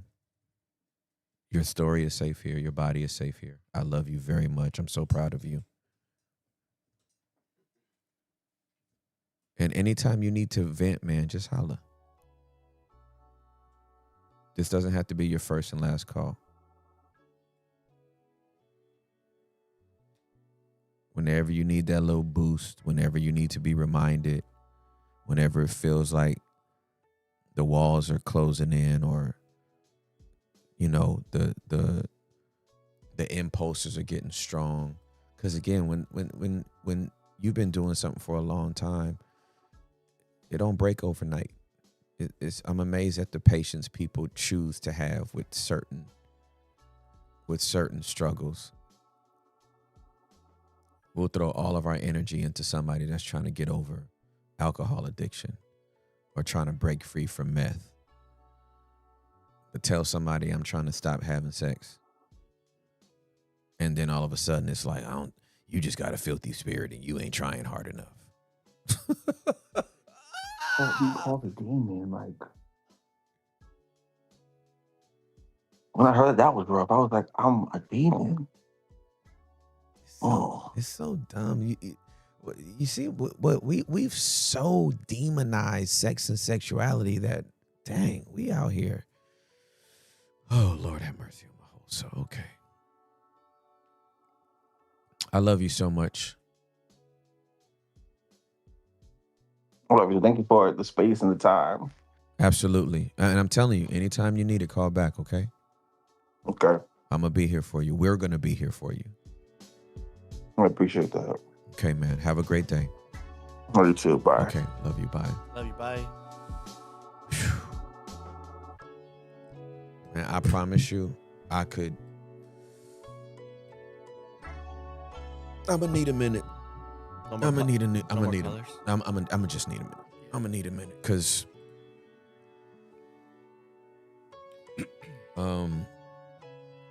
I really do love the local church. I do. And it's this kind of stuff. It's this kind of stuff that makes me want to scorch the earth. Like I want to ether. I want him to write every church name on a napkin and just slide it over. Because you got monsters in the pulpit, man, taking advantage of people's sex and sexuality. And it's heinous. It's and then to make these nasty remarks, you have a reprobate mind.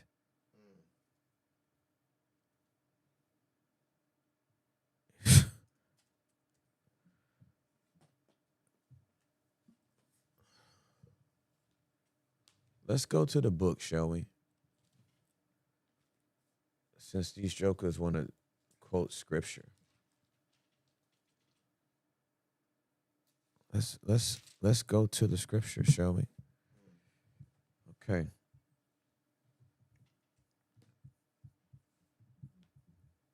For the wrath of God is revealed from heaven against all ungodliness and unrighteousness of men.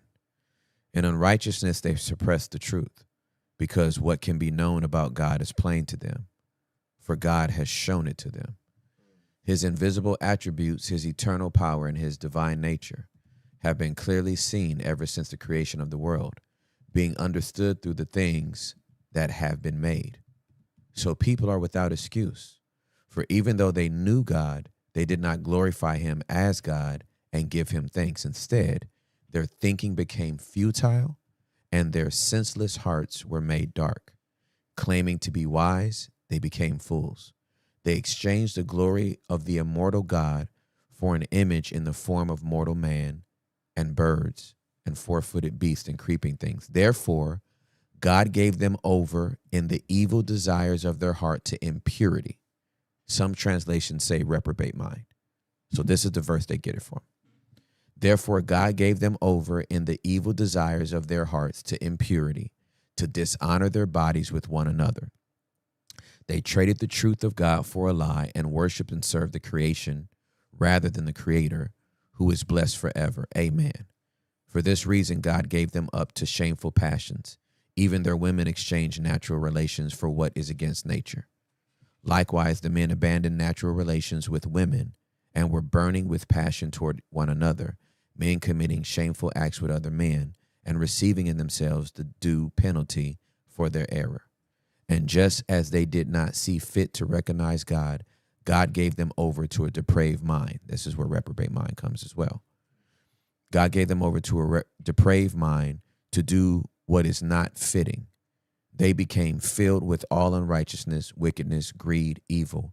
They were full of envy, murder, strife, deceit, malice. They are gossips, slanderers, God-haters, insolent, haughty, boastful, inventors of evil, disobedient to parents. They are foolish, faithless, heartless, ruthless. Though they know God's righteous decree that those who practice such things deserve death, they not only do them, but also approve of others who practice the same. Address? Romans? Romans 1, verses 18 through 32. Thank you. Did that young man sound like anything I just read? No. No. Then I need these people to STFU. You understand me? Did that man display any of the attributes that Romans 1 just listed? Did we hear this young man say anything close to what Romans 1 just listed? No. Then I don't think this man has a reprobate mind. I think he has trauma trapped in his body. I think he's acted out that trauma as a result of what he endured at the hands of his biological father. Who has a damn reprobate mind? Him or his daddy? STFU. I'm sick of it. I'm sick of it. Y'all not gonna play. You're not gonna keep playing in this man's face with scripture.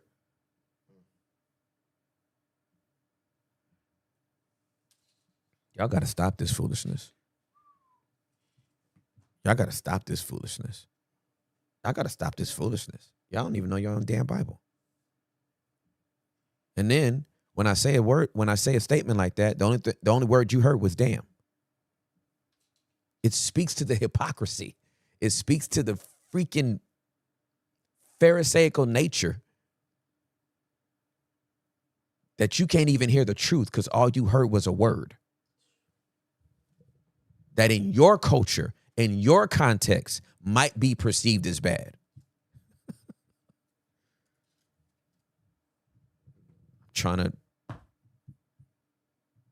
I don't know what y'all want.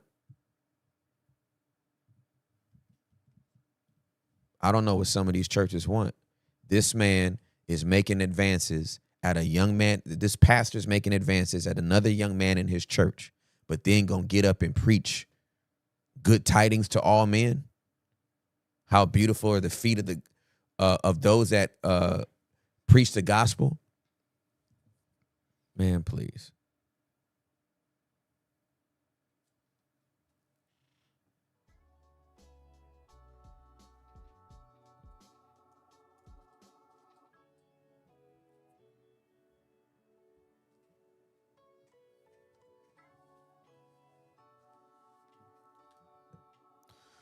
I just feel like our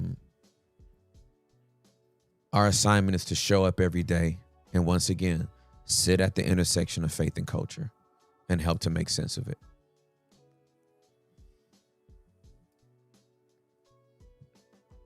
And some of this church culture is trash. We got to be very, very honest about that.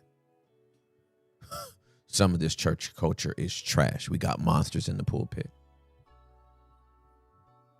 We got monsters in the pulpit. Y'all can't handle everything I got to tell you about these monsters in the pulpit. You can't even handle it. You can't handle it. You can't handle it. I can't even tell you because you can't handle it. I can only bring it up in the context when we get into a story like this, that's when I can jump on it. But I can't just pop off. If I pop off, we're going to scorch the earth. And vengeance is the Lord, and he shall repay, says the Lord. It's the only thing that stops me. Y'all think, oh, get him. Why don't you put it out there? Did David kill Saul?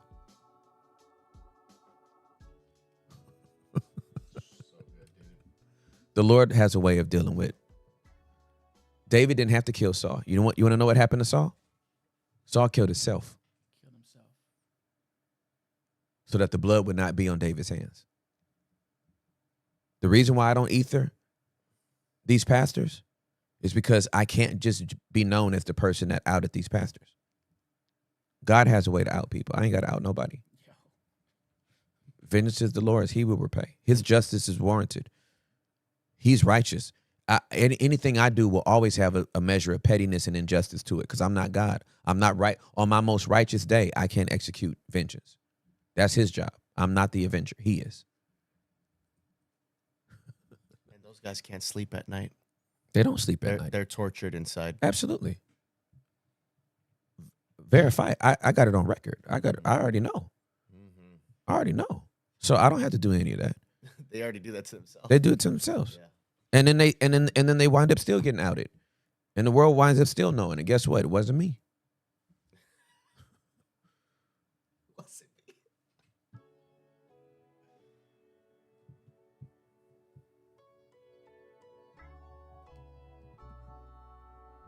Not hit it until Peter chopped off the ear. Then Jesus made it right. React first. Just joking. That's what they put. So funny. Yes, they are active practicing pastors leading people, though. And God has a way to get them to. Saul was actively leading the children of Israel as king. He found a way to deal with them. It's not in my timing. It's not in my timing. Only, that's why I was asking this young man what he wanted to do about his father. Because only the people directly abused by the abuser have the power to stop the abuse. It's not the person that gets the knowledge or the person that confides in. The abuser has to find their voice and then face the abuser. It's not the person they come talk to. They got to do it. And it shall be done. I know. I agree. Emotionally yours. I agree with you. It's been listen. People, listen. What we doing wide open, people have been doing with me for the last 30 years. Longer than 30 years. Even before I gave my life to Jesus, people always confided in me. And I would love to take matters into my own hands. I would love to be the one to exact vengeance. I would love to be the one to deal out the retribution, the revenge. I would love to be that person. Listen, if I wasn't saved, I wouldn't have enough tattoo tears on both sides. Like, when I can justify why you shouldn't be alive, I think I could go to sleep. Especially from the environment of your upbringing. Yeah, you know what I'm That's saying? What we knew. Like he had to go. He had to go, right? Yeah. So that's what I'm saying, man.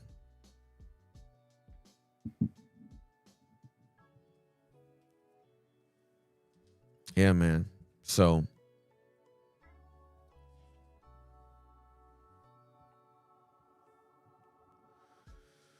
I love your discipline on sharing that or having the awareness that people can't handle it. yeah. I think a lot of people want to easily pop off Mhm. to prove something and teach something and get somebody to understand. But it takes a discipline for you to be like, bruh, you don't have enough strength to even withhold what I'm about to tell you. So I'm just gonna choose to keep it here. But unless if there's context, like homie came and he wanted to talk about it, and we just happened to do a live stream. Yeah, that's good, dude. And it's his story. Yes. And I get to talk into that. Yeah, that's great. But I can't just sit up here and it would be a bloodbath. So KMX said, Unc, if you weren't saved, you really would be TM Leeson. TM Leeson is great. That was so amazing. great, man. It's kind of true, though.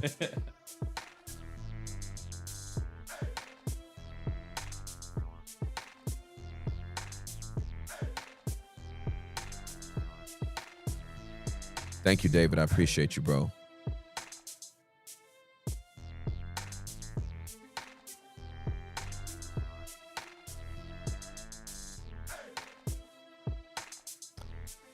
Oh, man. Yeah. This has to just Yeah. get up out of I'm me. glad, man. Yeah, this has to Heavy.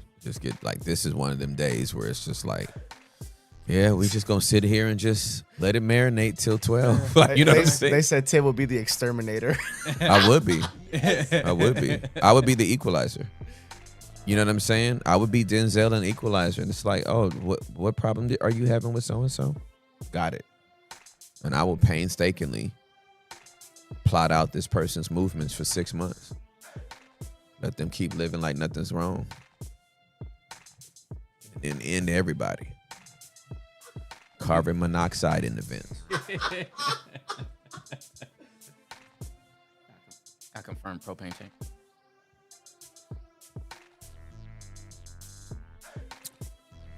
Ooh wee! I'm at my therapy session came just on time today. I'm happy I'm going today.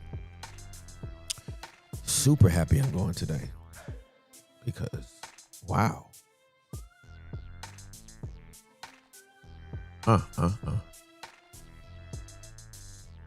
You do it in person or you do it online? I go in person. Nice. No, I need my body. Yep. I need my body in the room. Nice.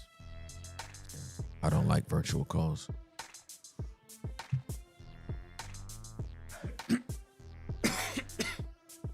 So I'm gonna drive down there, and then to treat myself, because this is a day that I can feel my, like, that this hit home. Yeah. The conflation. Like, I don't like anybody using this Bible to manipulate people. And I've seen it done with money. That's already scandalous. When this kid can't read certain Bible verses because they're the same Bible verses that were used to coerce him into having sex with men by people in authority.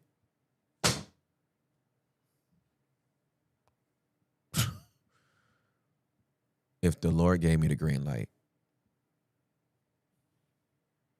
I would have no problem being his vengeance in physical manifestation. I would have no problem with it. I would personally have no problem with it. That's where I would be like, here I am, Lord, send me. Yeah.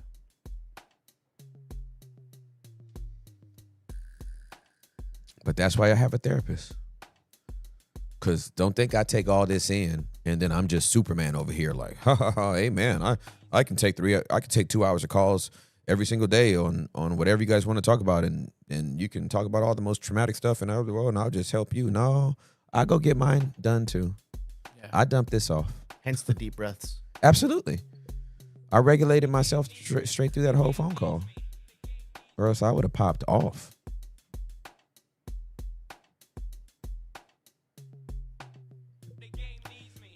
Okay. What all that get and understanding. So we're going to go to 1 Timothy. Shout out Timmy. my namesake.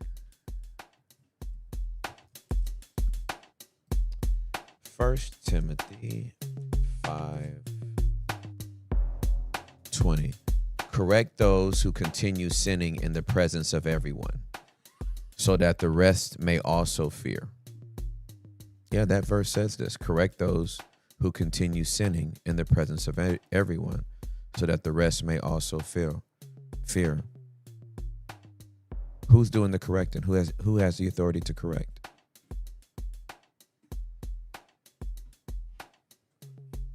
Timothy is the overseer of the churches in Ephesus. Timothy has the authority over the churches in Ephesus.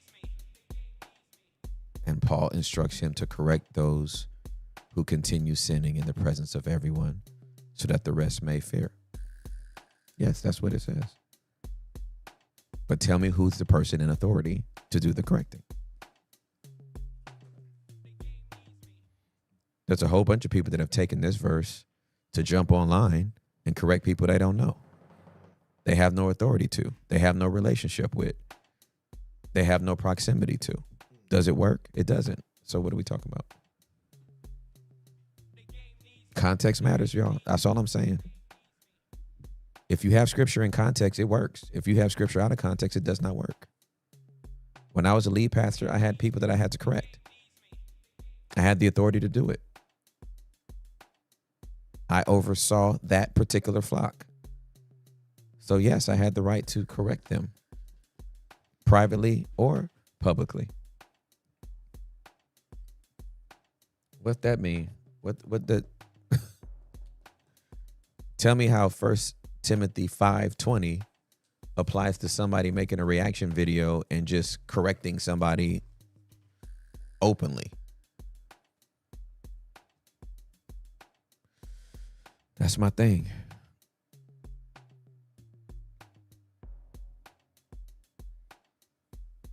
That's my thing.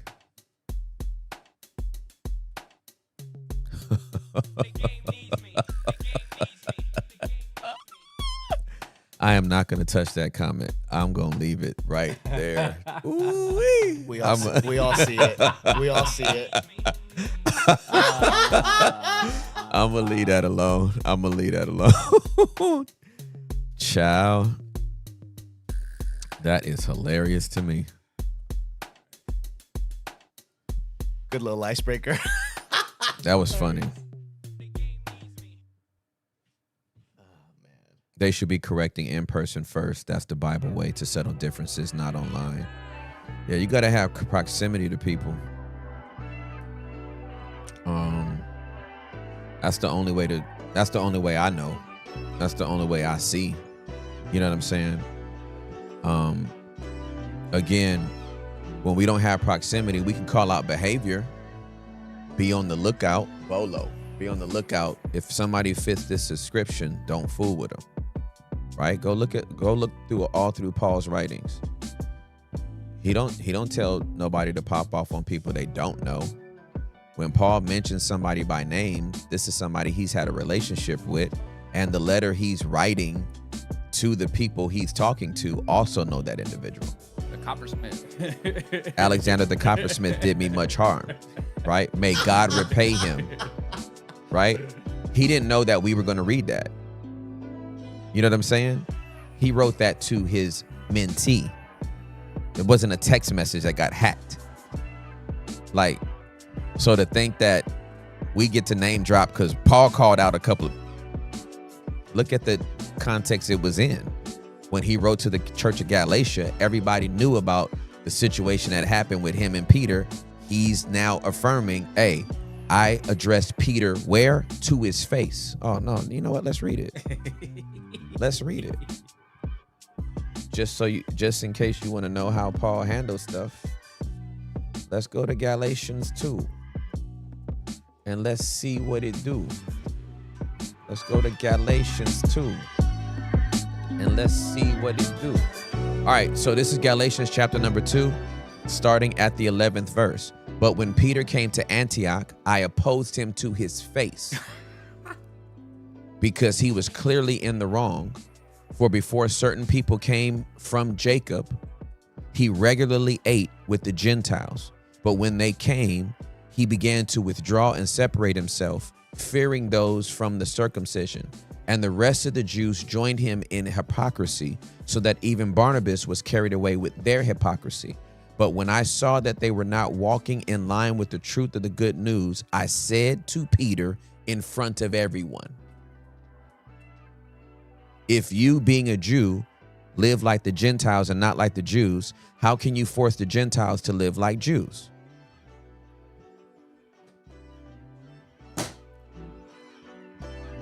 If you want to confront somebody, say it to their face.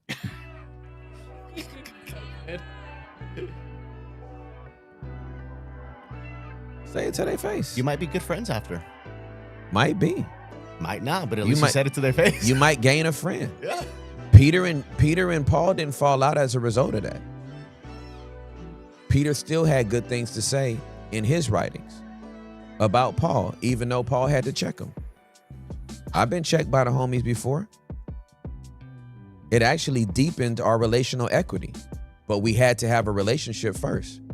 I ain't gonna let niggas run up on me that don't know me. Start bumping their gums in my face. Who are you? I don't even know you. So if I won't let you do that to me in my face, don't think it's gonna happen online.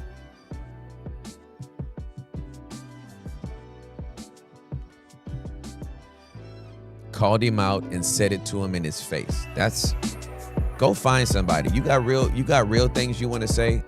Find out where somebody at and go holler at them. If it's that much of a conviction, if you feel that burden.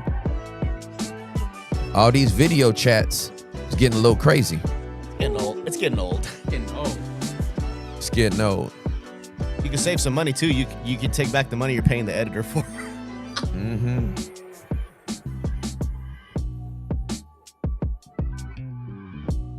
Okay. Well, look at the time. My God, out of Zion today. Shout out Julie. Hey, man. It's been a good day. Juliana had court duty. Hope she got through it.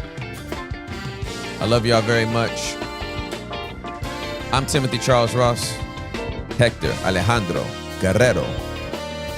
Derek Santiago. Until tomorrow, y'all. Read the Bible for yourself. Peace.